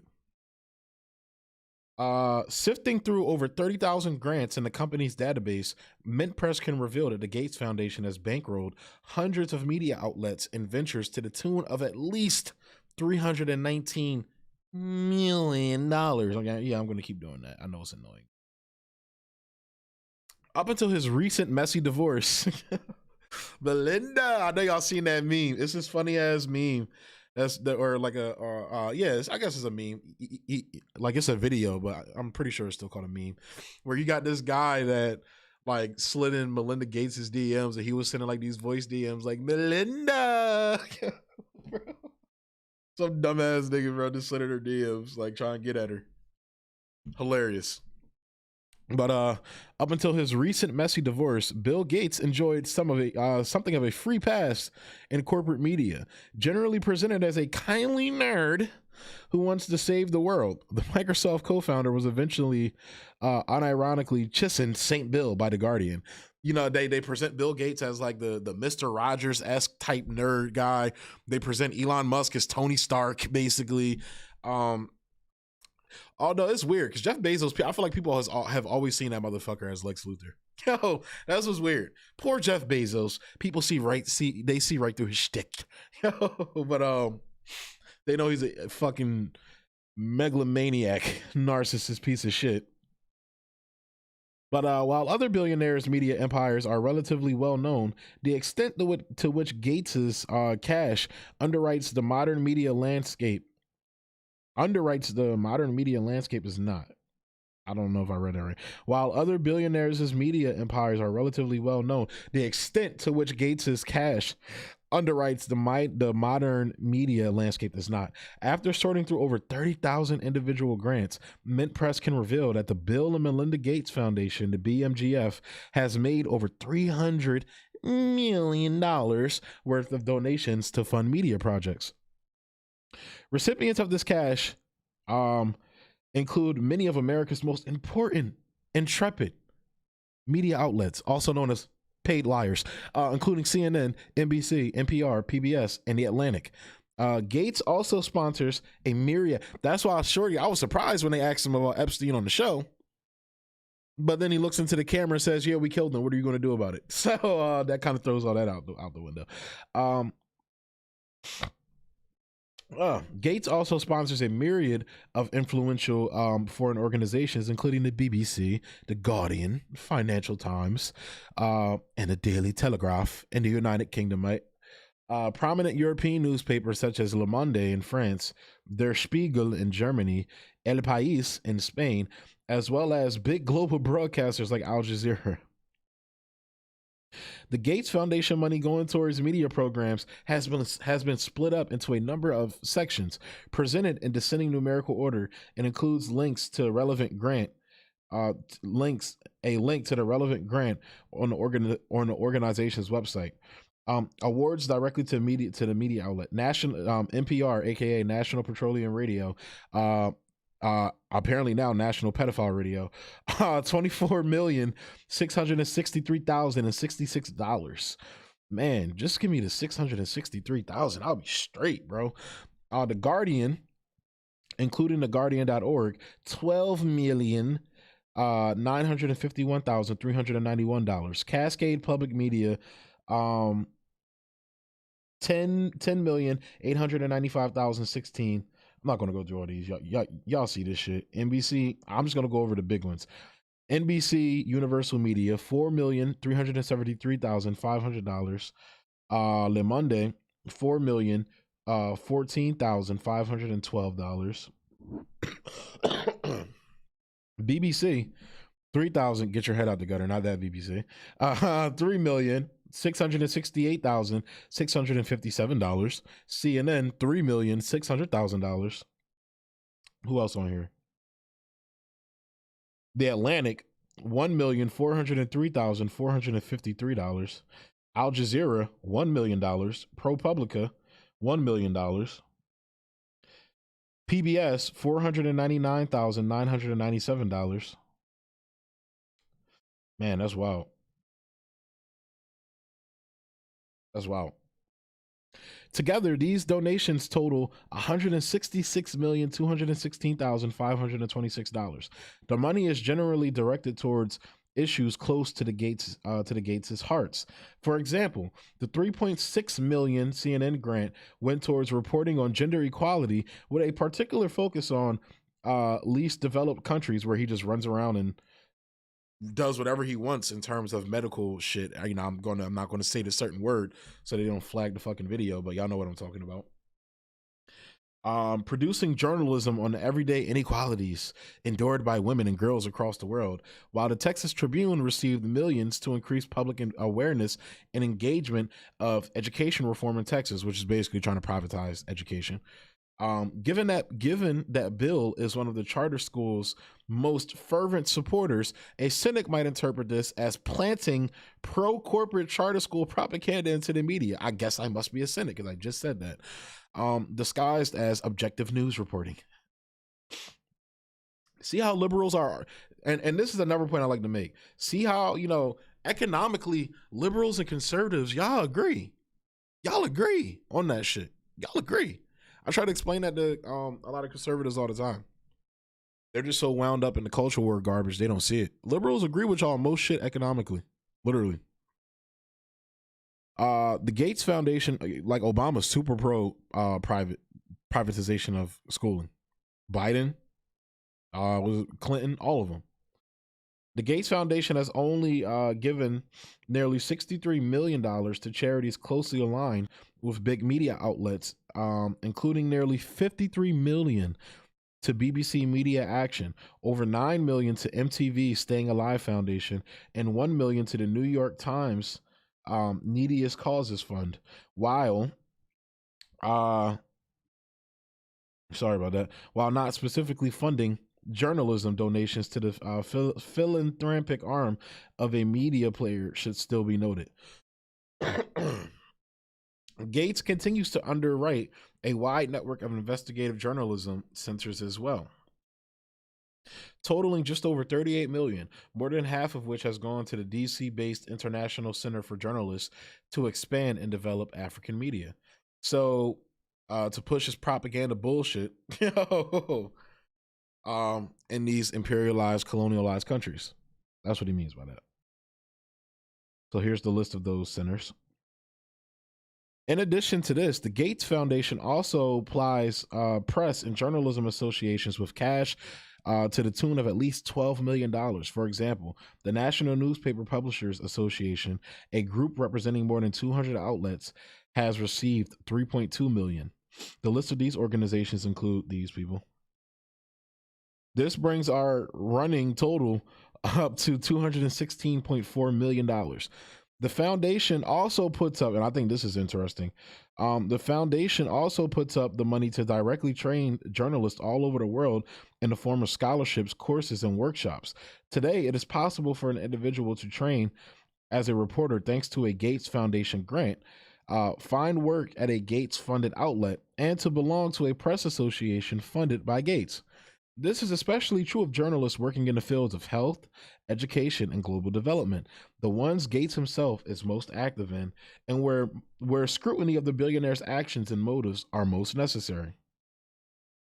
The Gates Foundation grants pertaining to the instruction of journalists include Johns Hopkins University, Teachers College, Columbia University, University of California, Berkeley, Shizingua University, Seattle University, Institute for Advanced Journalism Studies, Rhodes University, Montclair State University, Pan Atlantic University Foundation, the WHO, that was a big thing, and the Aftermath Project. The Bill and Melinda Gates Foundation also pays for a wide range of specific campaigns around the world. For example, since 2014, it has donated $5.7 million to the Population Foundation of India in order to create dramas that promote sexual and reproductive health with the intent to increase family planning methods in South Asia. Meanwhile, it allotted over $3.5 million to a Senegalese organization to develop radio shows and online content that will feature health information. Supporters consider this to be helping critically underfunded media, while opponents might consider it a case of a billionaire using his money to plant ideas and opinions into the press. That's exactly what that used to be called until Bill Clinton came along and deregulated the media. That's what that used to be called. But hey. Those are back in the old days, I guess. So yeah, these are all the media projects supported by the Gates Foundation. Again, I'll link these articles once I finish the what is it called? Once I finish the stream. 319.4 million and a lot more. Added together, these sorry about that. Second.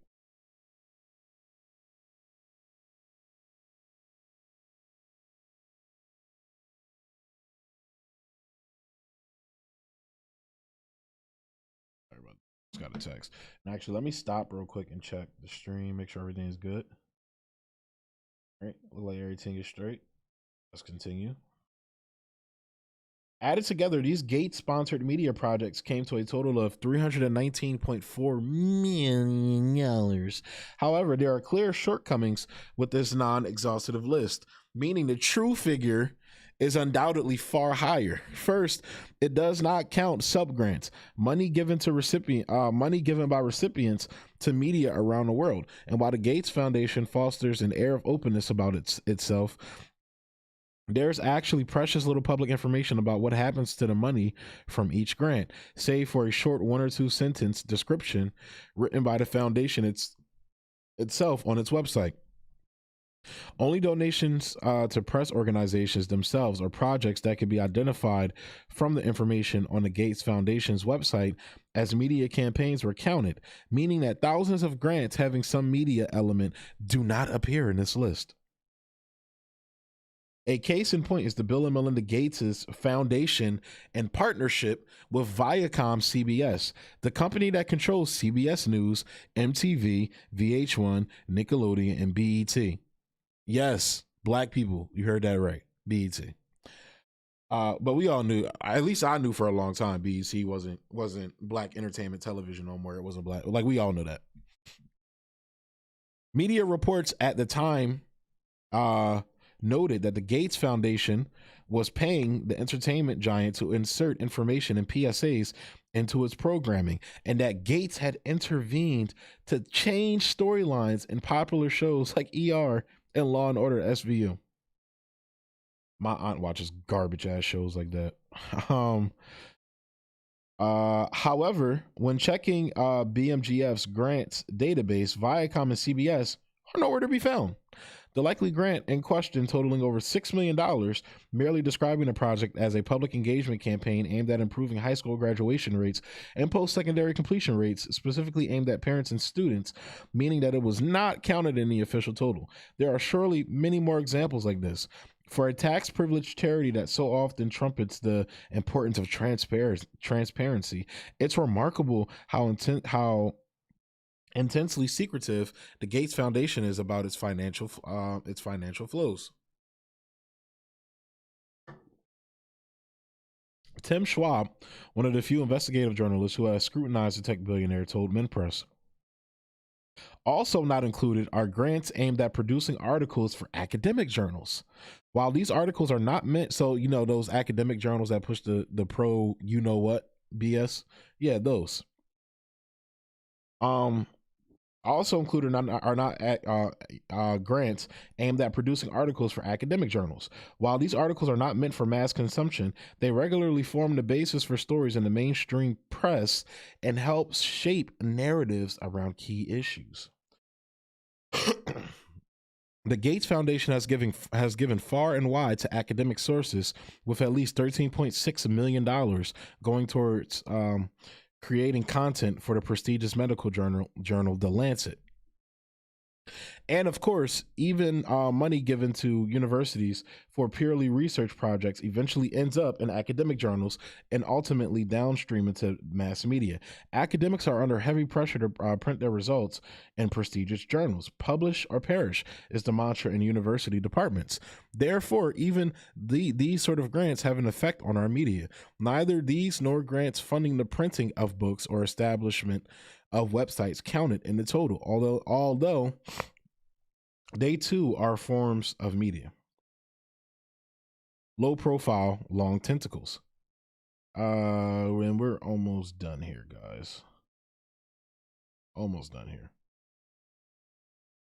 In comparison to other tech billionaires, Gates has kept his profile as a media controller relatively low. Amazon founder Jeff Bezos' purchase of the Washington Post for 200. So that I always found that insane. So this is a guy who has a contract with the CIA, and he owns one of the most read and quote unquote prestigious journalistic outlets in the country. And nobody ever wonders why, the Washington Post is never critical of imperialist talking points, why they're very rarely critical of Jeff Bezos. And people have called, journalists like Dave Weigel out for this all the time. So, yeah. In 2013 was a very clear and obvious form of media influence, as was eBay founder Pierre Omidyar's creation of First Look Media, the company that owns The Intercept, where Ryan Grimm works at. Despite flying more under the radar, Gates and his companies have amassed considerable influence in media. We already rely on Microsoft-owned products for communication, social media, and entertainment. Furthermore, the hardware and software, I don't play the you know what box. Furthermore, the hardware and software we use to communicate often comes courtesy of the 66-year-old Seattleite.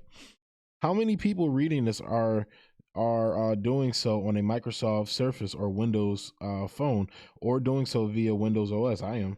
Not only that, Microsoft owns stakes in media giants such as Comcast and AT&T, and the MS and MSNBC, and the MS and MSNBC stands for Microsoft. Media gatekeepers.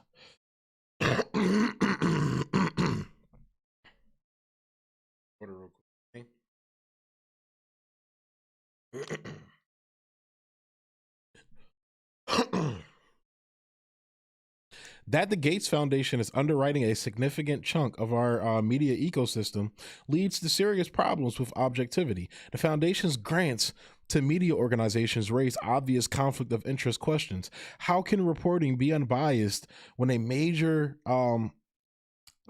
player holds the purse strings?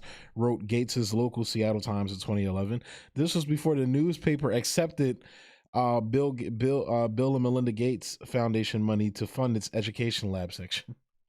So this is why I say billionaires are the problem. This is why I tell people to stop nut hugging billionaires. If you hate the media, billionaires are the problem. Schwab's research has found that this conflict of interest goes right to the very top.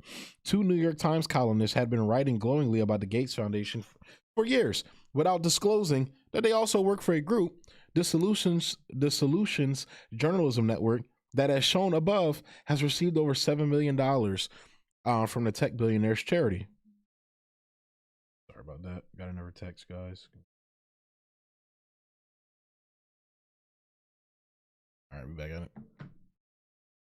Earlier this year, Schwab also declined to co-report on a story about COVAX for the Bureau of Investigative Journalism, suspecting that the money Gates had been pumping into the outlet would make it impossible to accurately report on a subject so close to Gates's heart. Sure enough, when the article was published last month, it repeated the assertion that Gates had little to do with COVAX's failure, mirroring the BMGF stance and quoting them throughout. Only at the very end of more than 5,000 word story, did it reveal that the organization it was defending was paying the wages of its staff.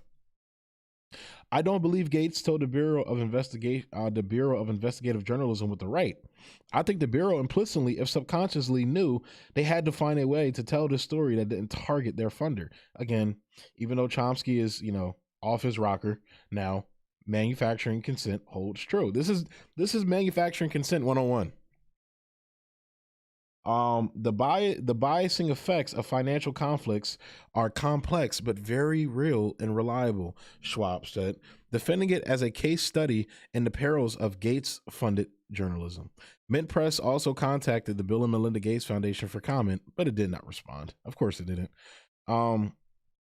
Gates, who amassed his fortune by building a monopoly and zealously guarding his intellectual property, bears significant. And by the way, he didn't earn this. His mother set up a meeting with the IBM CEO at the time, who gave him this sweetheart deal. So he got this deal because of his parents. So I hate this whole notion of these self-made billionaires.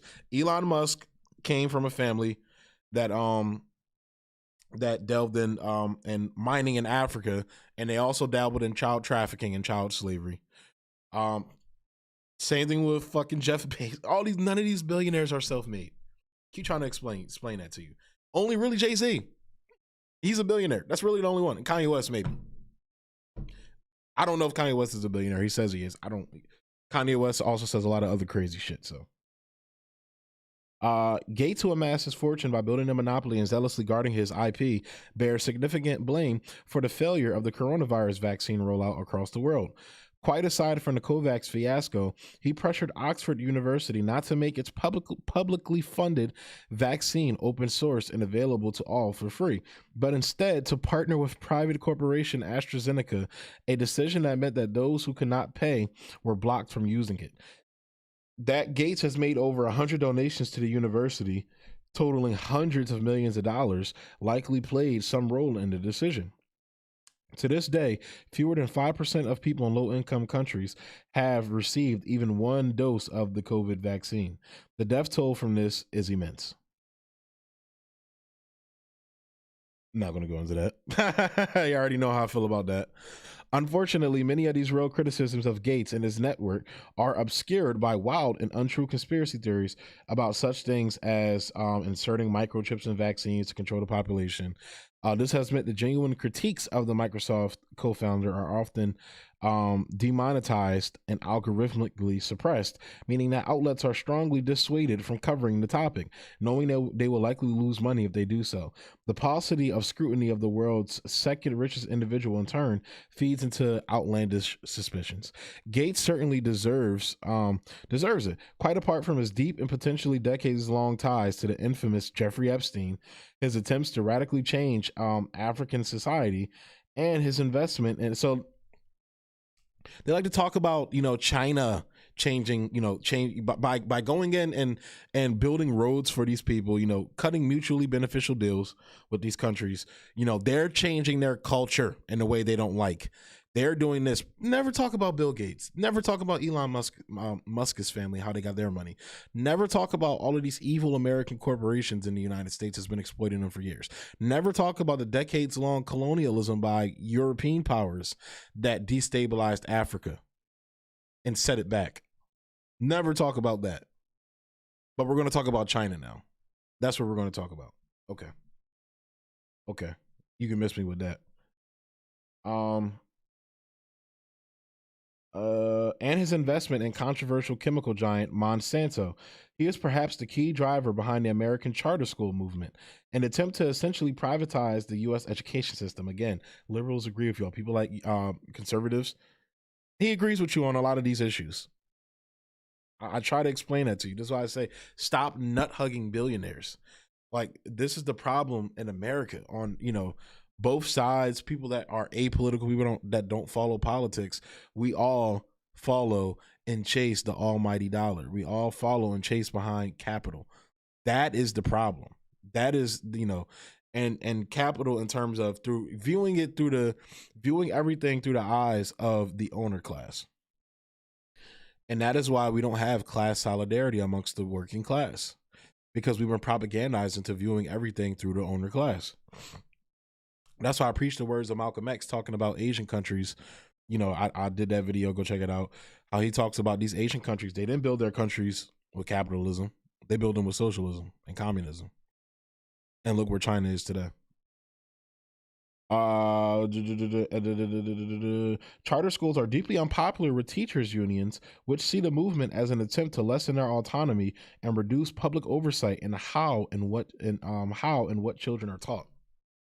So again, this is the whole CRT debate. People again, these dumbass culture war issues that distract from these real issues.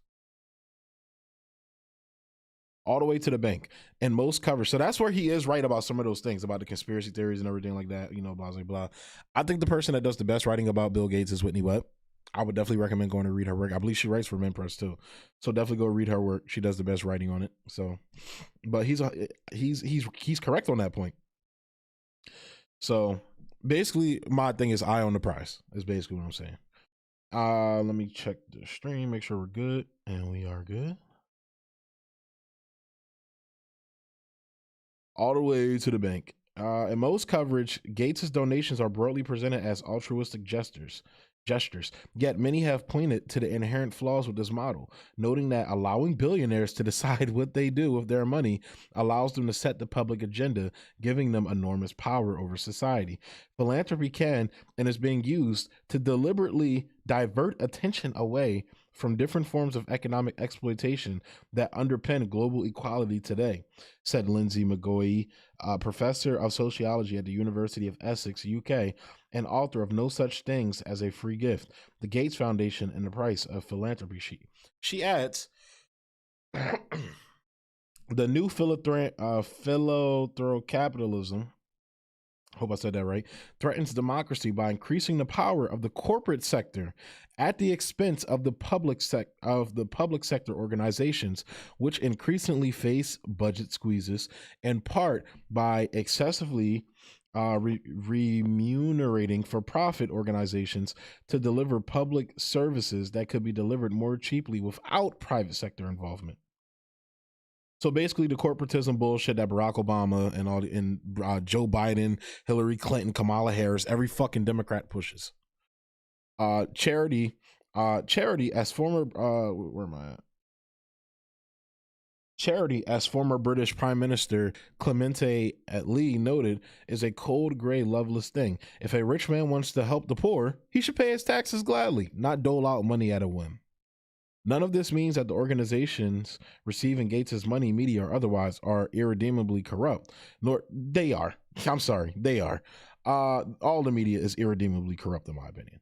Nor that the Gates Foundation does not do any good in the world, but it does introduce a glaring conflict of interest whereby the very institutions we rely on to hold it. Why would you write this? Just to me, this what he's saying right now just undercuts everything he just said in this fucking article.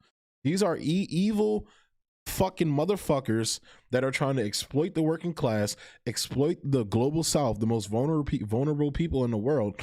This is a motherfucker who's deep into eugenics. That plays a factor into why he exploits these poor communities in the global south. So to me, they're irredeemable.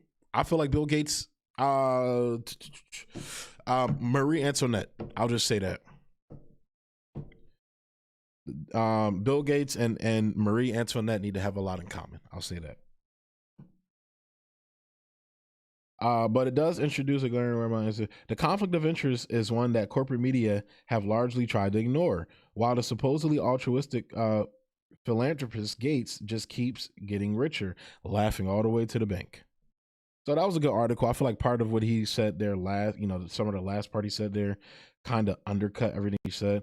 We're going to go into this Jeff Bezos article next. I just want to take a couple minutes, take a break real quick and chat with y'all. Yeah, man. Yeah, even though I know these articles are long, guys, but to me, it's worth it, dog. Honestly, you get a lot of good information out of these articles. So I know they're long, but just bear with it, man. It's worth it. But yeah, I just think that you can't talk all this shit about the mainstream media this, mainstream media that, and then nut hug the people that fund the mainstream media and the shit that you like supposedly oppose. Supposedly, I hope that makes sense. But yeah, it's completely and utterly ridiculous, man.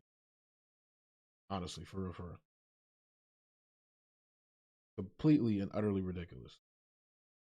I know I'm on the phone and talking, but what the heck? I don't know why that's playing right now. But yeah.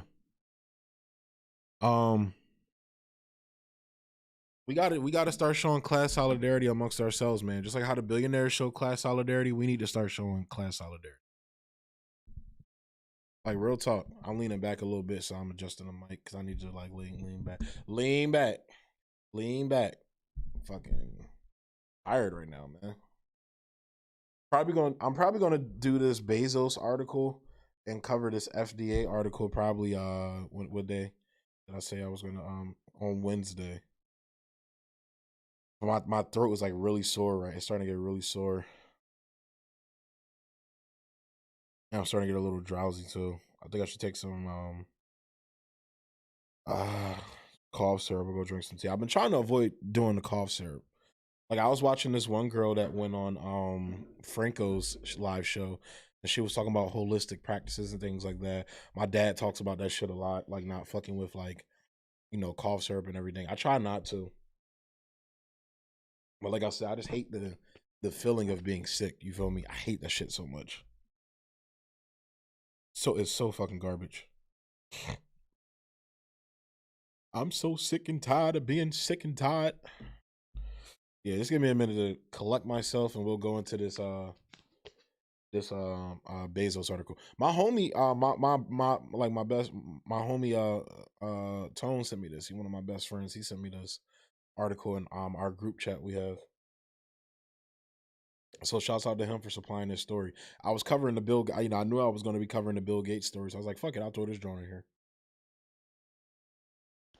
just because I found it interesting. I don't know. Drinking that, I might do the FDA story today.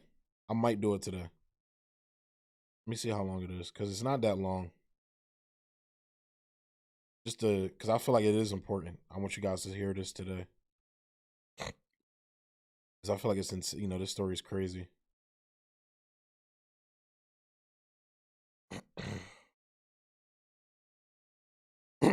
But yeah, let me know if y'all want me to obviously I'm going to keep doing the live streams and everything, but let me know things I could do to make it better. I think I'm gonna start clipping when I do articles like this. I'm just gonna start clipping out the important parts so I can make it a little shorter for you guys, make the live stream shorter. I know when I start my new job, I'm not gonna be able to live stream as much. I'm probably gonna only be able to do it like once a week, probably Fridays, because I work Monday through Thursday, so I'll definitely be able to do it on live stream on Fridays and Saturdays. So I might live stream on Fridays, and so basically I'm thinking what my schedule is going to be is I'm a pre-record all my shit on the weekend, like Saturday or Sunday, and drop those those pre-recorded videos on Monday and Wednesday. I try to do like 2 videos, maybe 3 on the drop days. Y'all know the drop days is Mondays, Wednesdays, and Fridays, and live streams on Saturdays, but now the live streams are going to be on Fridays since those are going to be my off days when I start this job. But yeah, I'm thinking that's going to be my schedule. Like I'm gonna do pre-recorded videos, and then on Friday for the live stream, do the videos that I missed throughout the week, just so I'm not burning myself out. Because like I said, I run 2 other YouTube channels. Click the, what is it? I'm pointing, not there. Down below, click the QR code down there, or not click it, but you know what I mean. Use that so you can navigate to the what is it called? To my link tree, so you can go to those channels if you want to check them out. New Wave Studios and the Filmatic. I think you guys would rock with the content I do there, so definitely go check it out. Actually, I'm gonna link it below. Give me 1 second.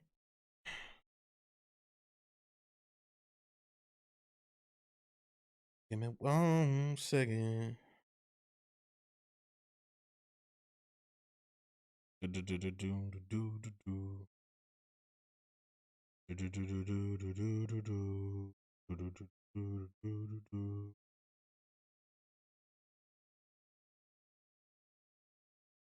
Yeah, bet.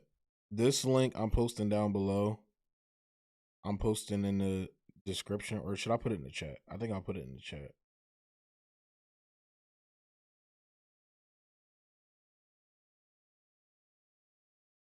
Yeah, I'll put it in the chat.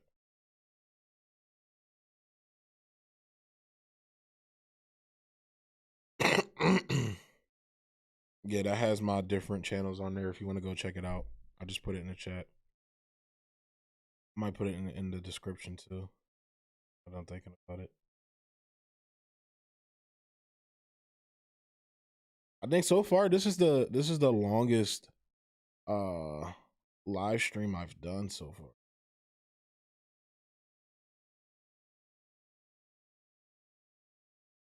Yeah, this is definitely the longest one I've done so far. I like doing the live streams. Like I said, I just got to get a more comfortable chair. I need a more comfortable chair and everything. I like doing it. I think I need to do a better job of like tweeting it out.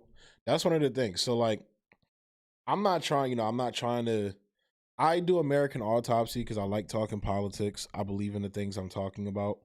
And honestly, I like hearing different perspectives in politics. That's why I like having conservatives watch my channel. I like having libertarians watch my channel. You know, liberals. I don't care who you are if you watch my channel. You know, if I say some shit that offends you, I'm sorry you feel that way. I'm sorry that you feel that way. Rebut what I'm saying with facts is basically what I'm saying. But it's just a reflection. Like, I like talking about politics, man. This is my outlet to do it. My friends and family get annoyed about me talking about it, so this is basically my outlet to talk about it. So that's what I do. You heard? But yeah. So just let me know. You know, let me know what I can do to make it more interesting for you guys. You know, make it more streamlined, I guess. Enjoyable would be another word, I think. I would like to think you guys are enjoying it. You guys enjoy my show.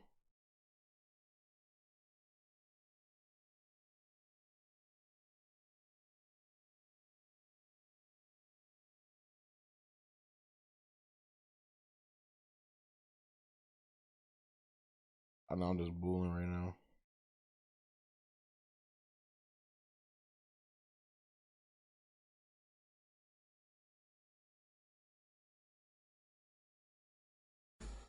All right, let's go ahead and get into this Bezos article, though. Stop bullying around. Do the dang thing. You heard?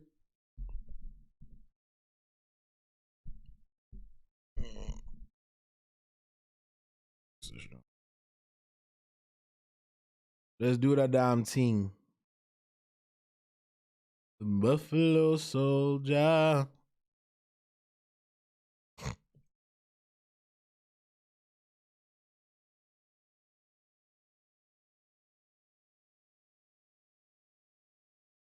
Get it. Jeff Bezos gives $100 million to the Obama Foundation. Man, sorry. Throat's dry. Probably not a good thing I was drinking beer. Like I said, yeast makes it worse. Former President Barack Obama's private foundation announced on Monday that it had been promised $100 million from the Amazon founder, Jeff Bezos. Now, remember, the first thing Barack Obama did when he got out of office was he went and gave speeches to Wall Street execs. Tucker Carlson also went and gave speeches at those same places. So, yeah, just wanted to throw that out there too. And that's not the shit on, you know, I take some of what Tucker says with credence.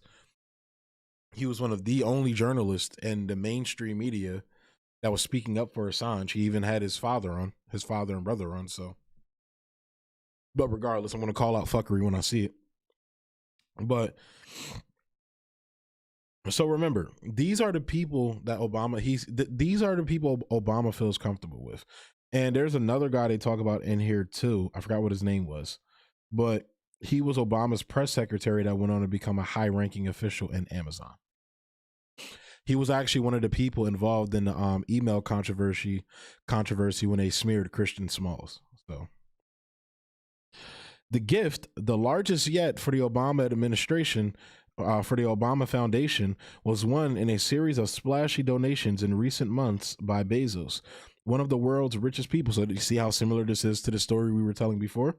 So Barack Obama, who's somebody that's probably, he's still considered the leader of the Democratic Party. I mean, this guy basically, is the reason why Joe Biden's in office right now. He made a couple phone calls, and fixed the election basically. So those are the only time Obama only gets off his ass when events are to the detriment of the working class.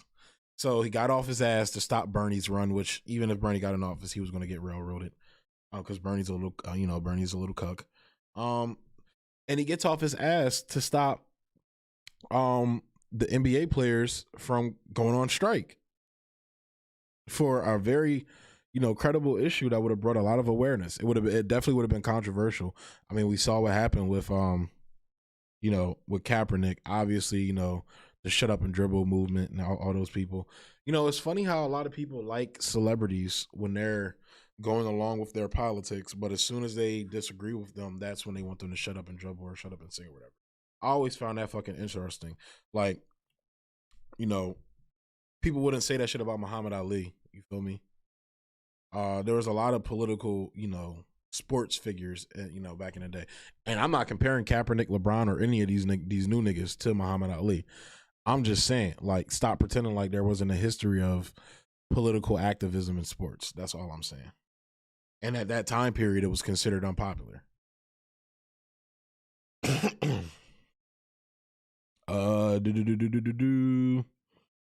Last week, Bezos announced $96.2 million in grants to groups working to end family homelessness. Since stepping down as CEO of Amazon in July, Mr. Bezos has significantly raised his profile as a philanthropist, much like his billionaire counterpart, Jeffrey Epstein, hanging Bill Gates. Now, he's been, I believe Ghislaine Maxwell went to one of Jeff Bezos' book clubs or something like that, so he hangs around them too. In addition to traveling to space on a dick rocket made by his rocket company, Blue Origin. In return for the donation, Mr. Bezos asked that a plaza at the Obama Presidential Center be named for the civil rights leader John Lewis, who died last year. The center being built in Chicago will include Mr. Obama's presidential library, a museum, an athletic center, and more. Now, no, this is the same presidential plaza that is going to raise up rents for low-income people in the Chicago area, and it's basically going to push them out and gentrify the neighborhood. This is a story that came out a while ago, but Barack Obama doesn't give a fuck. The guy who applauded himself as being this, civic and city organizer and things like that, like, is coming along being the strong man now. Straight up. And these are black people that's going to be affected by this, that are going to be pushed out and gentrified. And Barack Obama doesn't give a fuck. Because just like during the housing crisis, where black wealth went down under Barack Obama because of the policies that he engineered with the banks that targeted, black people a lot, which led to black wealth decreasing under Barack Obama, he doesn't give a fuck. He doesn't care. If he don't care about white people, what make y'all think he care about us? That's what I try to explain. I try to get this through black people's heads. It seems to not be sticking yet. Freedom fighters deserve a special place in the pantheon of heroes, and I can't think of a more fitting person to honor with this gift than John Lewis, a great American leader and a man of extraordinary decency and courage, Mr. Bezos said in a statement released by the Obama Foundation. I'm thrilled to support President and Miss Obama and their foundation in its mission to train and inspire tomorrow's leaders. It was neither Mr. Bezos's biggest gift in recent months, nor his, and that's another interesting thing that it just popped in my mind. They're going to train these leaders to be shallow, empty, vacuous vessels like Barack Obama was. His legacy will be Obamacare. His legacy will be deporting more immigrants than every president combined, basically, including Donald Trump, for building the bullshit immigration system that we have that is very effective, but doesn't, effective in terms of, deporting people until deportation authorities decide they don't want to work, or law enforcement decides they don't want to work in tandem with the president at the time. That's why Donald Trump's numbers went down. But or why there weren't, a lot of deportations under Donald Trump as much as, as much as Obama is what I'm saying. But, it's just crazy. Like, psychopathic maniac, fucking imperialist with his drone program. We all know about that. So it's like, inspiring and training tomorrow's leaders. Like Obama's legacy, is Obamacare, which isn't Medicare for all. It is still for-profit healthcare. It still preys upon the working class at the end of the day. It's a right-wing healthcare plan on top of that. So that's his legacy. Imperialism is his legacy. Expanding the security state is his legacy. Jailing journalists is his legacy. And that's what he's going to pass on to tomorrow's leaders. Aren't we so happy about that? It was neither Mr. Bezos' biggest gift in recent months, nor his first brush with Mr. Obama's orbit, thanks to his philanthropy.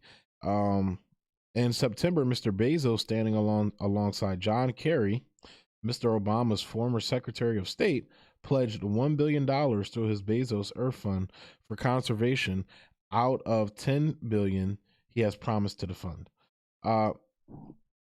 Though Mr. Obama is out of office, he remains an important member of the Democratic Party establishment, which is why I'm donating money to him. The Obama Foundation's previous president, Adewale Adeyemo, was a member of Mr. Obama's National Security Council and is now the Deputy Treasury Secretary. You see how it's one big capitalist gangbanging, you're not invited. The Obama Foundation has been reaching out to administration alumni as part of its fundraising efforts. Jay Carney, a former press secretary for Mr. Obama, who is now Amazon's top lobbying and communications executive, first raised the possibility of a donation with Mr. Bezos, according to the foundation. Mr. Obama and Mr. Bezos spoke several times about the donation, and it was Mr. Bezos' idea to name the plaza for Mr. Lewis. Pandering bullshit. Same thing as putting the fucking Black Lives Matter symbols and shit all throughout the warehouse while still oppressing working class black people in the warehouse. News of the gift was reported earlier. I'm so sorry I'm breathing heavy, guys. Like I said, I'm probably going to do that FDA article on Wednesday because it's really, my throat is really hurting right now. Oh my God. News of the gift was reported earlier by the online media company Puck. We intended to use Jeff's gift to help support all of our programs, said Valerie Jarrett, a former senior advisor to Mr. Obama, who is now chief executive of the foundation. It will certainly pay for the plaza, and we'll have funds available for our endowment, which will allow the programs to go on in perpetuity. So that's what I'm saying. Like I said, this is class solidarity. We should be doing this shit with cooperatives. We should be doing this shit with mutual aid. These are the conversations we should be having, honestly. And we've had some labor victories with unions. I know I shit on unions a lot, not because I'm anti-union, but because a lot of unions are corrupt nowadays. But and I believe in across structures. I don't believe in top to bottom structures. So that's why I preach mutual aid. That's why I preach cooperatives, communal communities, and things of that nature. This is how we can show class solidarity amongst ourselves. And I'm going to continue to preach that. I talk about that, in my personal circles and friend groups and everything. But yeah, and that's just my beliefs, man. But you see how they show class solidarity. You see it all the time. The Obama Foundation has been reaching out to administration alumni as part of its fundraising efforts. Jay Carney, that's the guy I was talking about, Jay Carney, a former press secretary for Obama, who is now Amazon's top lobbying and communications executive, first raised the possibility of a donation. So as they're donating, they're doing all this shit for John Lewis. This is the guy who smeared a black worker and Christian Smalls as being unintelligent, dumb, like the most stereotypical things you could say about a black man. This is the shit they were saying behind closed doors. This is why I'm saying this is bullshit. This is corporatist bullshit. This is a way to continue to extract wealth from the working class while catering to the liberal identity politics bullshit. This is what they do. They don't fucking care about you. And no politician is going to. But what I'm saying is, this is why I don't go in for identity politics. This is why I don't, spew the wokeism terms. I don't give a fuck if you're white, black, trans, gay, whatever the fuck you are. If you're working class, I'm going to show solidarity with you. There may be things I disagree with you on, but guess what? When it comes to that class solidarity, that's always going to be there. And that is what I feel like most Americans it's us versus them. They show us it's that shit every day. This is why I try to tell black people, stop worshiping all these fucking celebrities that's preaching all this black elite bullshit. Motherfuckers like Jay-Z, Kanye West, all of these niggas, they're trying to build an elite class of black people. That's what they're trying to do. It's still an elite class. It's still a top-down structure. It's still us at the top and you a pleb at the bottom. Fuck that. That's what I'm saying. But again, I will reiterate it. You see the class solidarity amongst them.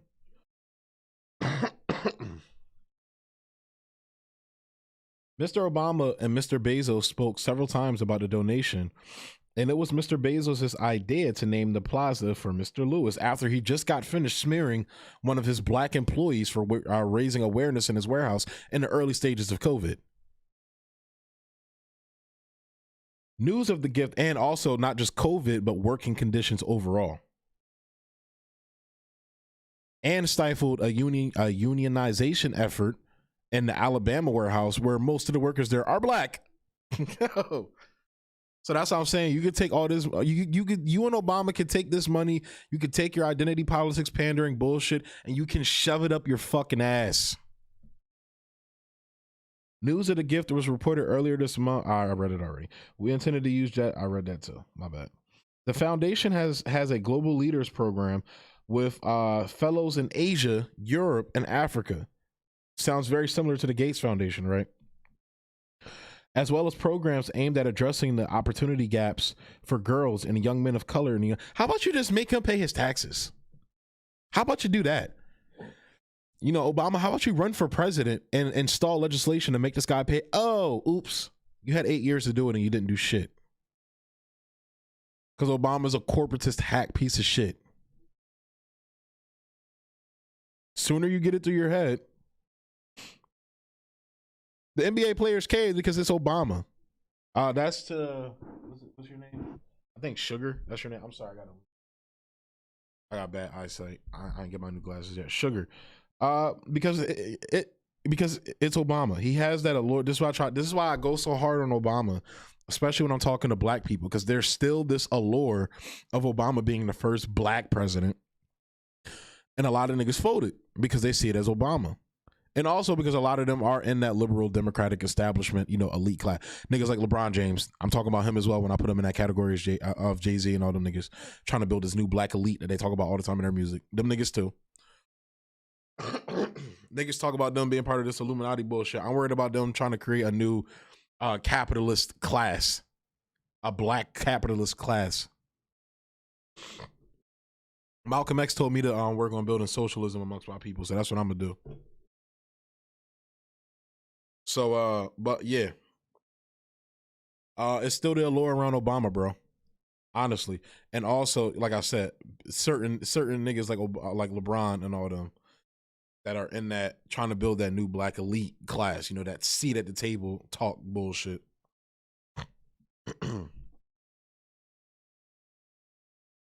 Like I said, but yeah, how about you pass legislation? How about you go talk to Sleepy Joe, wake him up from his nap after you change his diaper, tell him to go pass legislation to make Jeff Bezos go pay his fucking taxes. In 2020, the foundation received $171 million in contributions and grants and ended the year with $564 million in total assets. Again, this is the Clinton Foundation. This is the Bill and Melinda Gates Foundation. It's either either trying to launder their name, make their name good amongst the people again, which Obama unfortunately is still super popular in the country. So I don't think that's the problem with him. The people that don't like him, I don't think he necessarily gives a fuck, because there's a lot of people that still have a, generally favorable to good opinion of him. But or what the Clintons were doing, which is basically this is their bank account, which I think is more likely. Honestly, this is what's going on. According to his most recent tax filing, construction began on the center in August. And again, this center is pushing out again, low class, working class, low income black people in the neighborhood. It's driving up their rents. It's pushing out these people. It's gentrifying the neighborhood. And you're going to see it get liberalized. All these white liberals that come in and put Black Lives Matter flags on their lawn and shit after they just booted these, these working class, low income people out of their fucking homes. Again, black lives don't matter to these people. They're all about the exploitation of black lives. And Obama is a part of that. Obama's the great deceiver for black people. Stop falling for this nigga.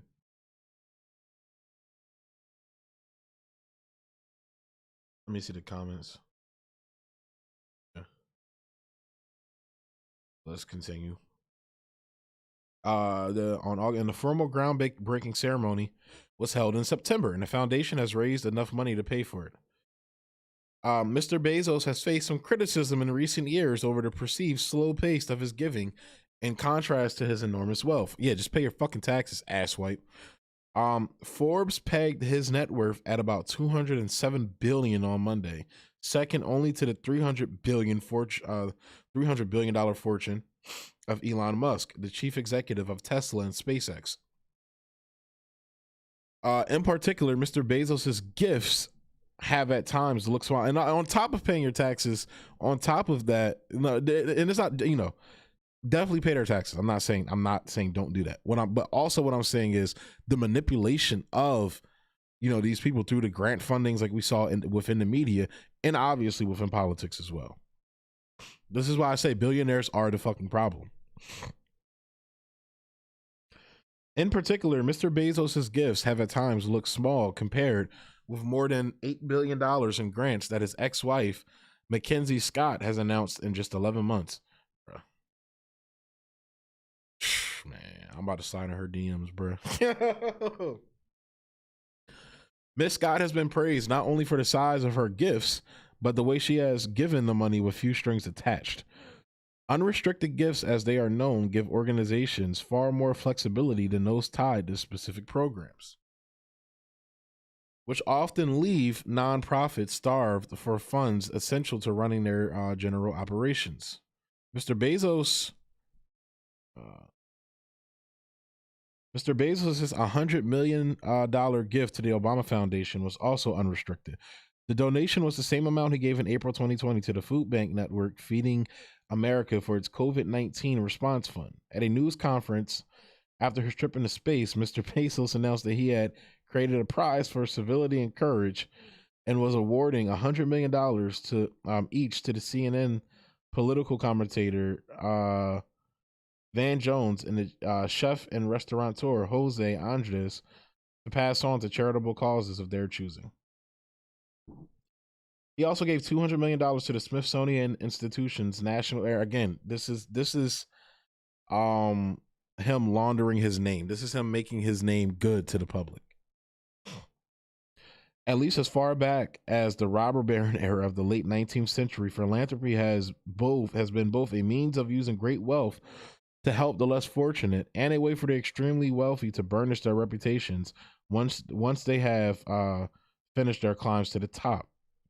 No, it's a way for them to look good as they exploit and fuck over the American class. While they do this corporate, this corporatist capitalist gangbang that fucks over the working class, and we'll give the plebs something, but not even really, because most of the money in these foundations either go into these politicians' pockets, goes right back into the pot. This is why, again, mutual aid. We don't need top-down structures. We need straight across structures. Direct action, direct aid to people. Where was I at? Mr. Bezos remains the executive chairman of Amazon, which has been broadly criticized for its labor practices. Like I said, they just got finished slandering a black man, calling him the most stereotypical shit you could call a black man: dumb, illiterate, he can't read. Jeff Bezos was in that email, so was the Jay Carney guy. Amazon settled charges earlier this year for the National Labor Relations Board. The company had illegally retaliated against two prominent internal critics. The company defeated a union drive at an Amazon warehouse in Birmingham, Alabama, mostly black warehouse, in August, prevailing in the largest and most viable labor threat in the company's history, but faces the prospect of a new vote because some of its tactics during the election. That's an article I need to cover as well. Mr. Bezos created Amazon's employment model of burning through its hourly workforce, which had roughly 100 and wait on a second. Sorry about that, guys.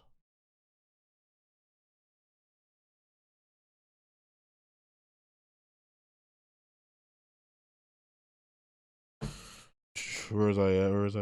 150% annual turnover even before the pandemic. The New York Times reported earlier this year. And the fucking again, he owns the Washington Post. He has a contract with the CIA and owns the Washington Post. And people wonder why the Washington Post consistently peddles imperialist garbage and nonsense, along with the New York Times as well. But consistently peddles imperialist garbage and rarely run bad stories against Bezos. Again, David Wyatt, whatever the fuck his name is, he was called out for this shit.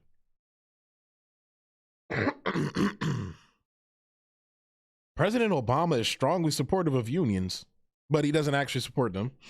I remember Barack Obama said he was going to put on a walking shoe and walk with the teacher. That never happened. That never came to fruition. He cracked the heads of the fucking the Occupy protesters. Barack Obama's not pro-union. He's not pro-union. He's pro-corporation. He's a fucking corporatist. He's a neoliberal corporatist. And appreciates the fact that Jeff Bezos is being philanthropic. Yeah, when he's lining your fucking pockets, you fucking, oh my God, man. I hate this guy so much. And helping not just us, but many other organizations do what they couldn't do but for his generosity, Ms. Jarrett said. Before Mr. Bezos' gift, the largest donations to the foundation were 3 gifts of $50 million, each from Mark Walter, the chief executive of Guggenheim Partners, Glenn Hutchins, a founder of Silver Lake Partners, and Connie Ballmer, the philanthropist and wife of Steve Ballmer, the former Microsoft chief executive. Mr. Hutchins and Miss Ballmer also serve on the foundation's board. According to the foundation's most recent, and these are not pro-union people. Again, this is their representation. This is the oligarch class showing their class solidarity as always. And again, I will ask, why can't the American people do the same? According to the foundation's most recent tax filing, the museum will document the history of President and Miss Obama and the Obama administration, frame these narratives in a broader historical context and with an emphasis on civic discourse, and connect these stories to the movements and milestones that have helped to shape the nation and the world over time. Yeah, Barack Obama can eat the fattest you-know-what out there. Yo, on God,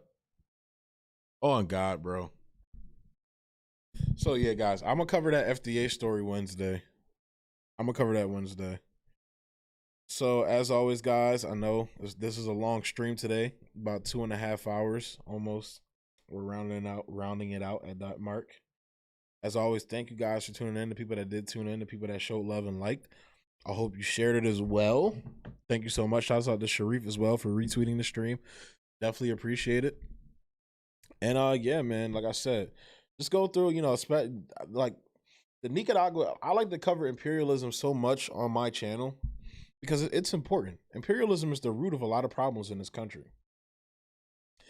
It's the root of the problems we've had in America's past that still plagues us and haunts us today, whether it's slavery or whatever the fuck, colonialism, whatever the fuck it is. And yeah, It's just like, it's crazy, bro.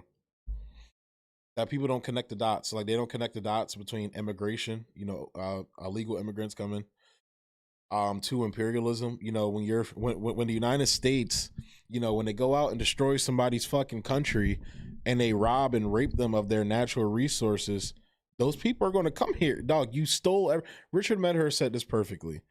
You stole everything. Thank you, Bill. Thank you. I'm glad you enjoyed the show, bro. You guys went out there and stole everything. You stole it. You stole the wealth from all these countries. Of course they're going to come here because you stole all their shit. It's so crazy to me that Americans don't see this. But again, Americans are the most, to me, and not even to, like, I can't sugarcoat this anymore. Americans are the most propagandized people on the face of the fucking planet. Straight up. American exceptionalism is going to be the death of us. It really is. You can say I hate America all you want for saying that shit, but it's facts.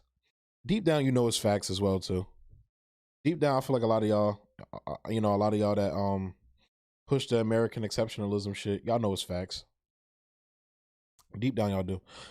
But you know what? I'm not gonna do this. I'm gonna stop being a bitch and do this article. I'm gonna do it kind of lean back though. I'm gonna be chilling. I'm gonna lean back. Just to be a little chill, so I could be more comfortable. I know I said I was gonna let y'all go. We're gonna do this article. We're gonna run through this article real quick though. Let's run through it real quick. All right. So wait, what? So this is from Reuters. Reuters is reporting this shit. Wait, what? FDA wants 55 years to process Freedom of Information request over vaccine data. Freedom of Information Act requests are rarely speedy, but when a group of scientists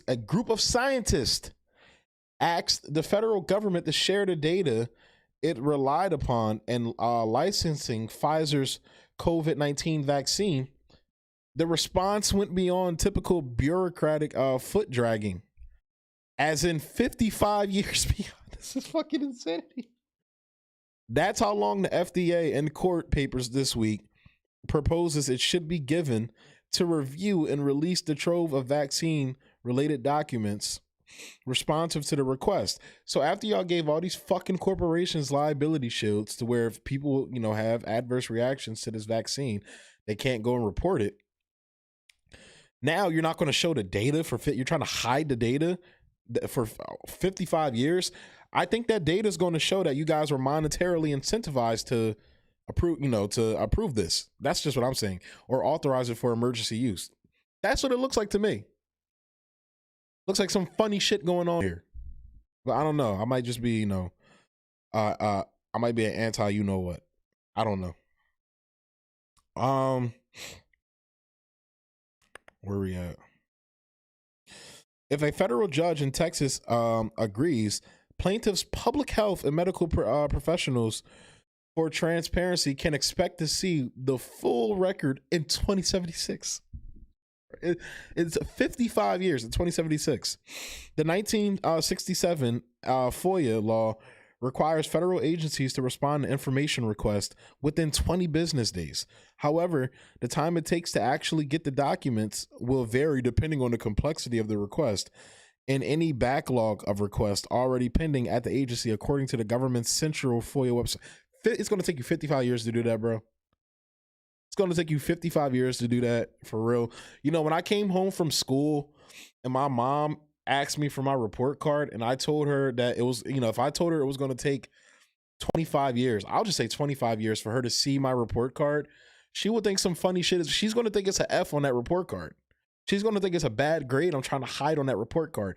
If I told my mom she had to wait 25 years to see my report card, it's going, If I ever have kids and he comes and my son come to me and that little nigga tell me that, oh, dad, you got to wait 15 years to see my report card. It's got to go through. Give me that report card, boy. What's wrong with you? You think I'm dumb? A lot of y'all motherfuckers is dumb, bro. If you're falling for this, you're dumb. You're dumb, dumb. What the fuck, bro? And I ain't even trying to put, that's not even on, that's just common sense. That's not anti, or that's not anti vax or pro vax. That's just like common sense. Like, why can't Reuters is even bringing this up? Why is it taking that long to show the data? Justice Department lawyers representing the FDA note in court papers that the plaintiffs are seeking a huge amount of vaccine-related material, about 329,000 pages. The plaintiffs, a group of more than 30 professors and scientists from universities, including Yale, Harvard, UCLA, and Brown, filed suit in September in U.S. District Court for the Northern District of Texas, seeking expedited access to the records. They say that releasing the information could help reassure vaccine skeptics that the shot is indeed safe and effective, and thus increase confidence in the Pfizer vaccine. Now, they're doing it to push, the pro, what is quote unquote the pro. They're basically trying to debunk the skeptics. So they're trying to say, hey, look, give us this information so we can go tell these these anti-vaxxers to go get their shot. Here's the data. It's safe. They're like, nah, bro, why? Why? Like we're trying to do this we're trying to do this to push your narrative. That's what they're saying. We're trying to push your narrative. We're trying to help you out. That's the from what it says here in Reuters. Now, this is Reuters, so I'm going to do more reading on this. But just from this, this seems, like it makes sense on what they're reporting.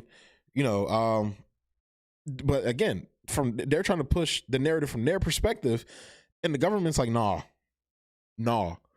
It's probably more so Pfizer's like, nah, or the government's saying nah, because it's going to get exposed that they probably had some monetary incentive for authorizing this for emergency use and then finally approving it. It's going to be I think it's going to be a couple D's and F's on that report card. Oh my God. But nobody going to get their ass whooped. That's the unfortunate part. There's no repercussions when it comes, there's no ass whooping. Pfizer not going to get an ass whooping. The government regulators, the people that are supposed to be regulating, ain't going to get no ass whooping. Where was I at? But the FDA can't simply turn the documents over wholesale. And again, here's Reuters. The records must be viewed to redact confidential business and trade secret information of Pfizer or bio. So again, we're protecting corporations over people's lives. They're literally saying we have to protect the corporations. So this is data. Like, what if this data shows some things, that we can catch early and fix? If that's the case, which I don't think is the case. Like I said, I think it's going to be some D's and F's on this project. A lot like the Pfizer whistleblower that just came out that was talking about their negligence and the fuckery that went on with the trial process. I think there's going to be some D's and F's on that project. I think on that report card. And that's why they don't want this to be seen. For 55 years. Again, 55 years. The FOIA request will be out. You'll basically be able to see these Johns in 2076. I think I'll be dead by then. Pretty sure I'd be dead. Unless I live a healthy life. Unless I drop a lot of pounds and stop doing detrimental things to my health. Like quit smoking. I don't smoke anymore, so that's good. Quit smoking. Applause for Bindu. Yes. Nasty, filthy habit I had there. But yeah. So again, we're protecting corporations over people's life and personal privacy information of patients who participated in clinical trials, wrote DOJ lawyers in a joint status report filed Monday. Like I said, again, I think that FOIA will reveal some D's and F's on that report card. The FDA proposes releasing 500 pages per month on a rolling basis, noting that the branch that would handle the review has only 10 employees. Why does it only have 10? See all the convenient hinkle. If this was like giving Pfizer $500 billion, it would be done like that. It would be done like that. But when it's something that's to help the people, oh, we can't do it because of the thing, and it's only 10 people in the thing that organizes the thing, and look, you'll be fine. Just take jab, And then Nancy Pelosi's just going to stare at, the press corps for like 20 straight minutes after she says, you got to do the thing, and then you take the jab, and you got to understand that she's just going to look at y'all niggas like that for like 20 minutes. This is insane. And is currently processing about 400 other FOIA requests. By processing and making interim responses based on 500-page increments, FDA will be able to provide more pages to more requesters, thus avoiding a system where 55 years, where a few large requests monopolize this is bullshit jargon. This is them bullshitting you right now. Finite processing resources, and where fewer requests are being fulfilled, DOJ lawyers wrote, pointing to other court decisions where the 500-page per month schedule was upheld. Civil division trial lawyer Courtney Enlow referred my request for further comment to the DOJ Public Affairs Office, which did not respond. Of course they didn't.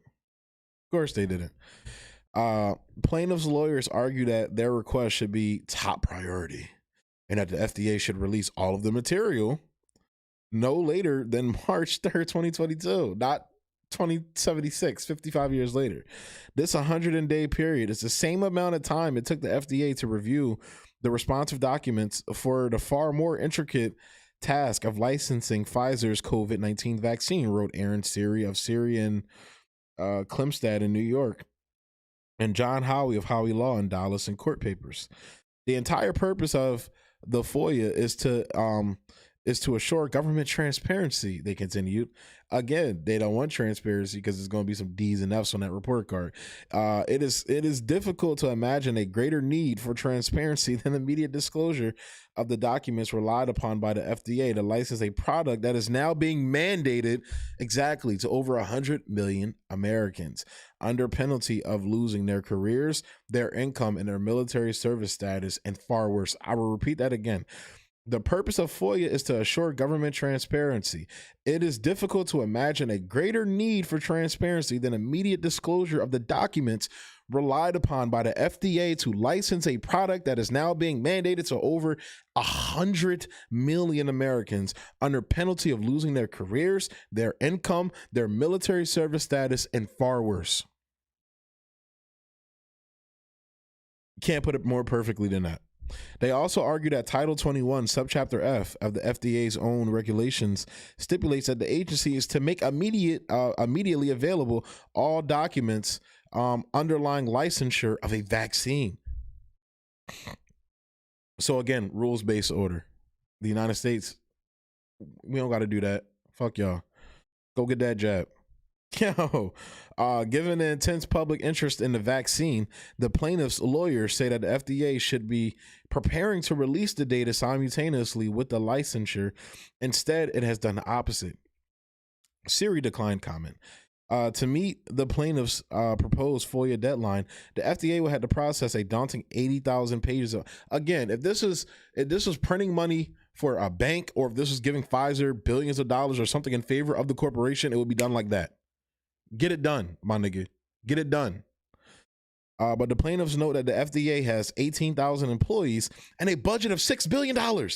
And has itself said there is nothing more important than the licensure of this vaccine and being transparent about this vaccine. To be sure, most people, including many who sanctimoniously proclaim, I do my own research, lack the expertise to evaluate it. Jesus Christ. Let the people decide that. Jesus Christ. And again, this is the authoritarian nature that's been going on with these conversations. This is the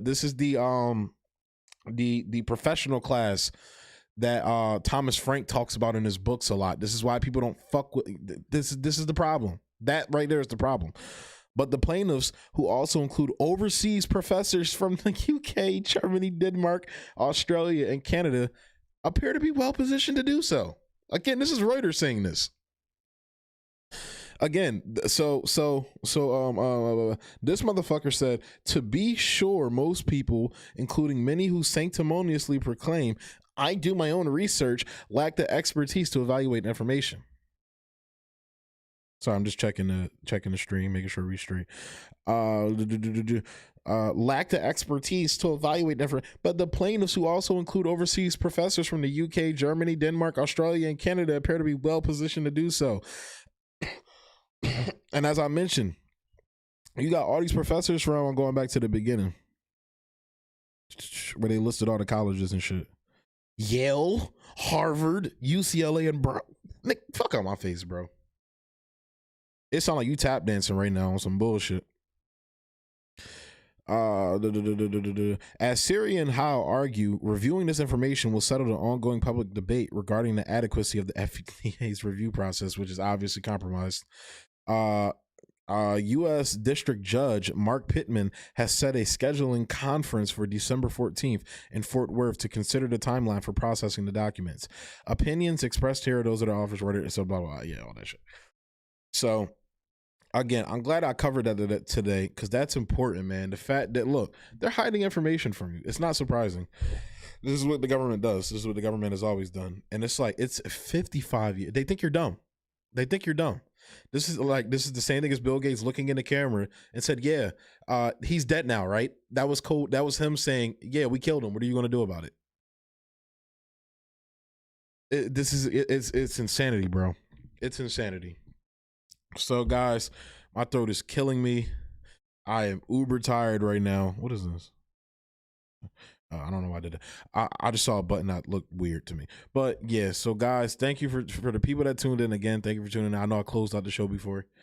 But, yeah, I'm definitely closing it out now. Thanks for tuning in, guys. I love you all. Be safe out there.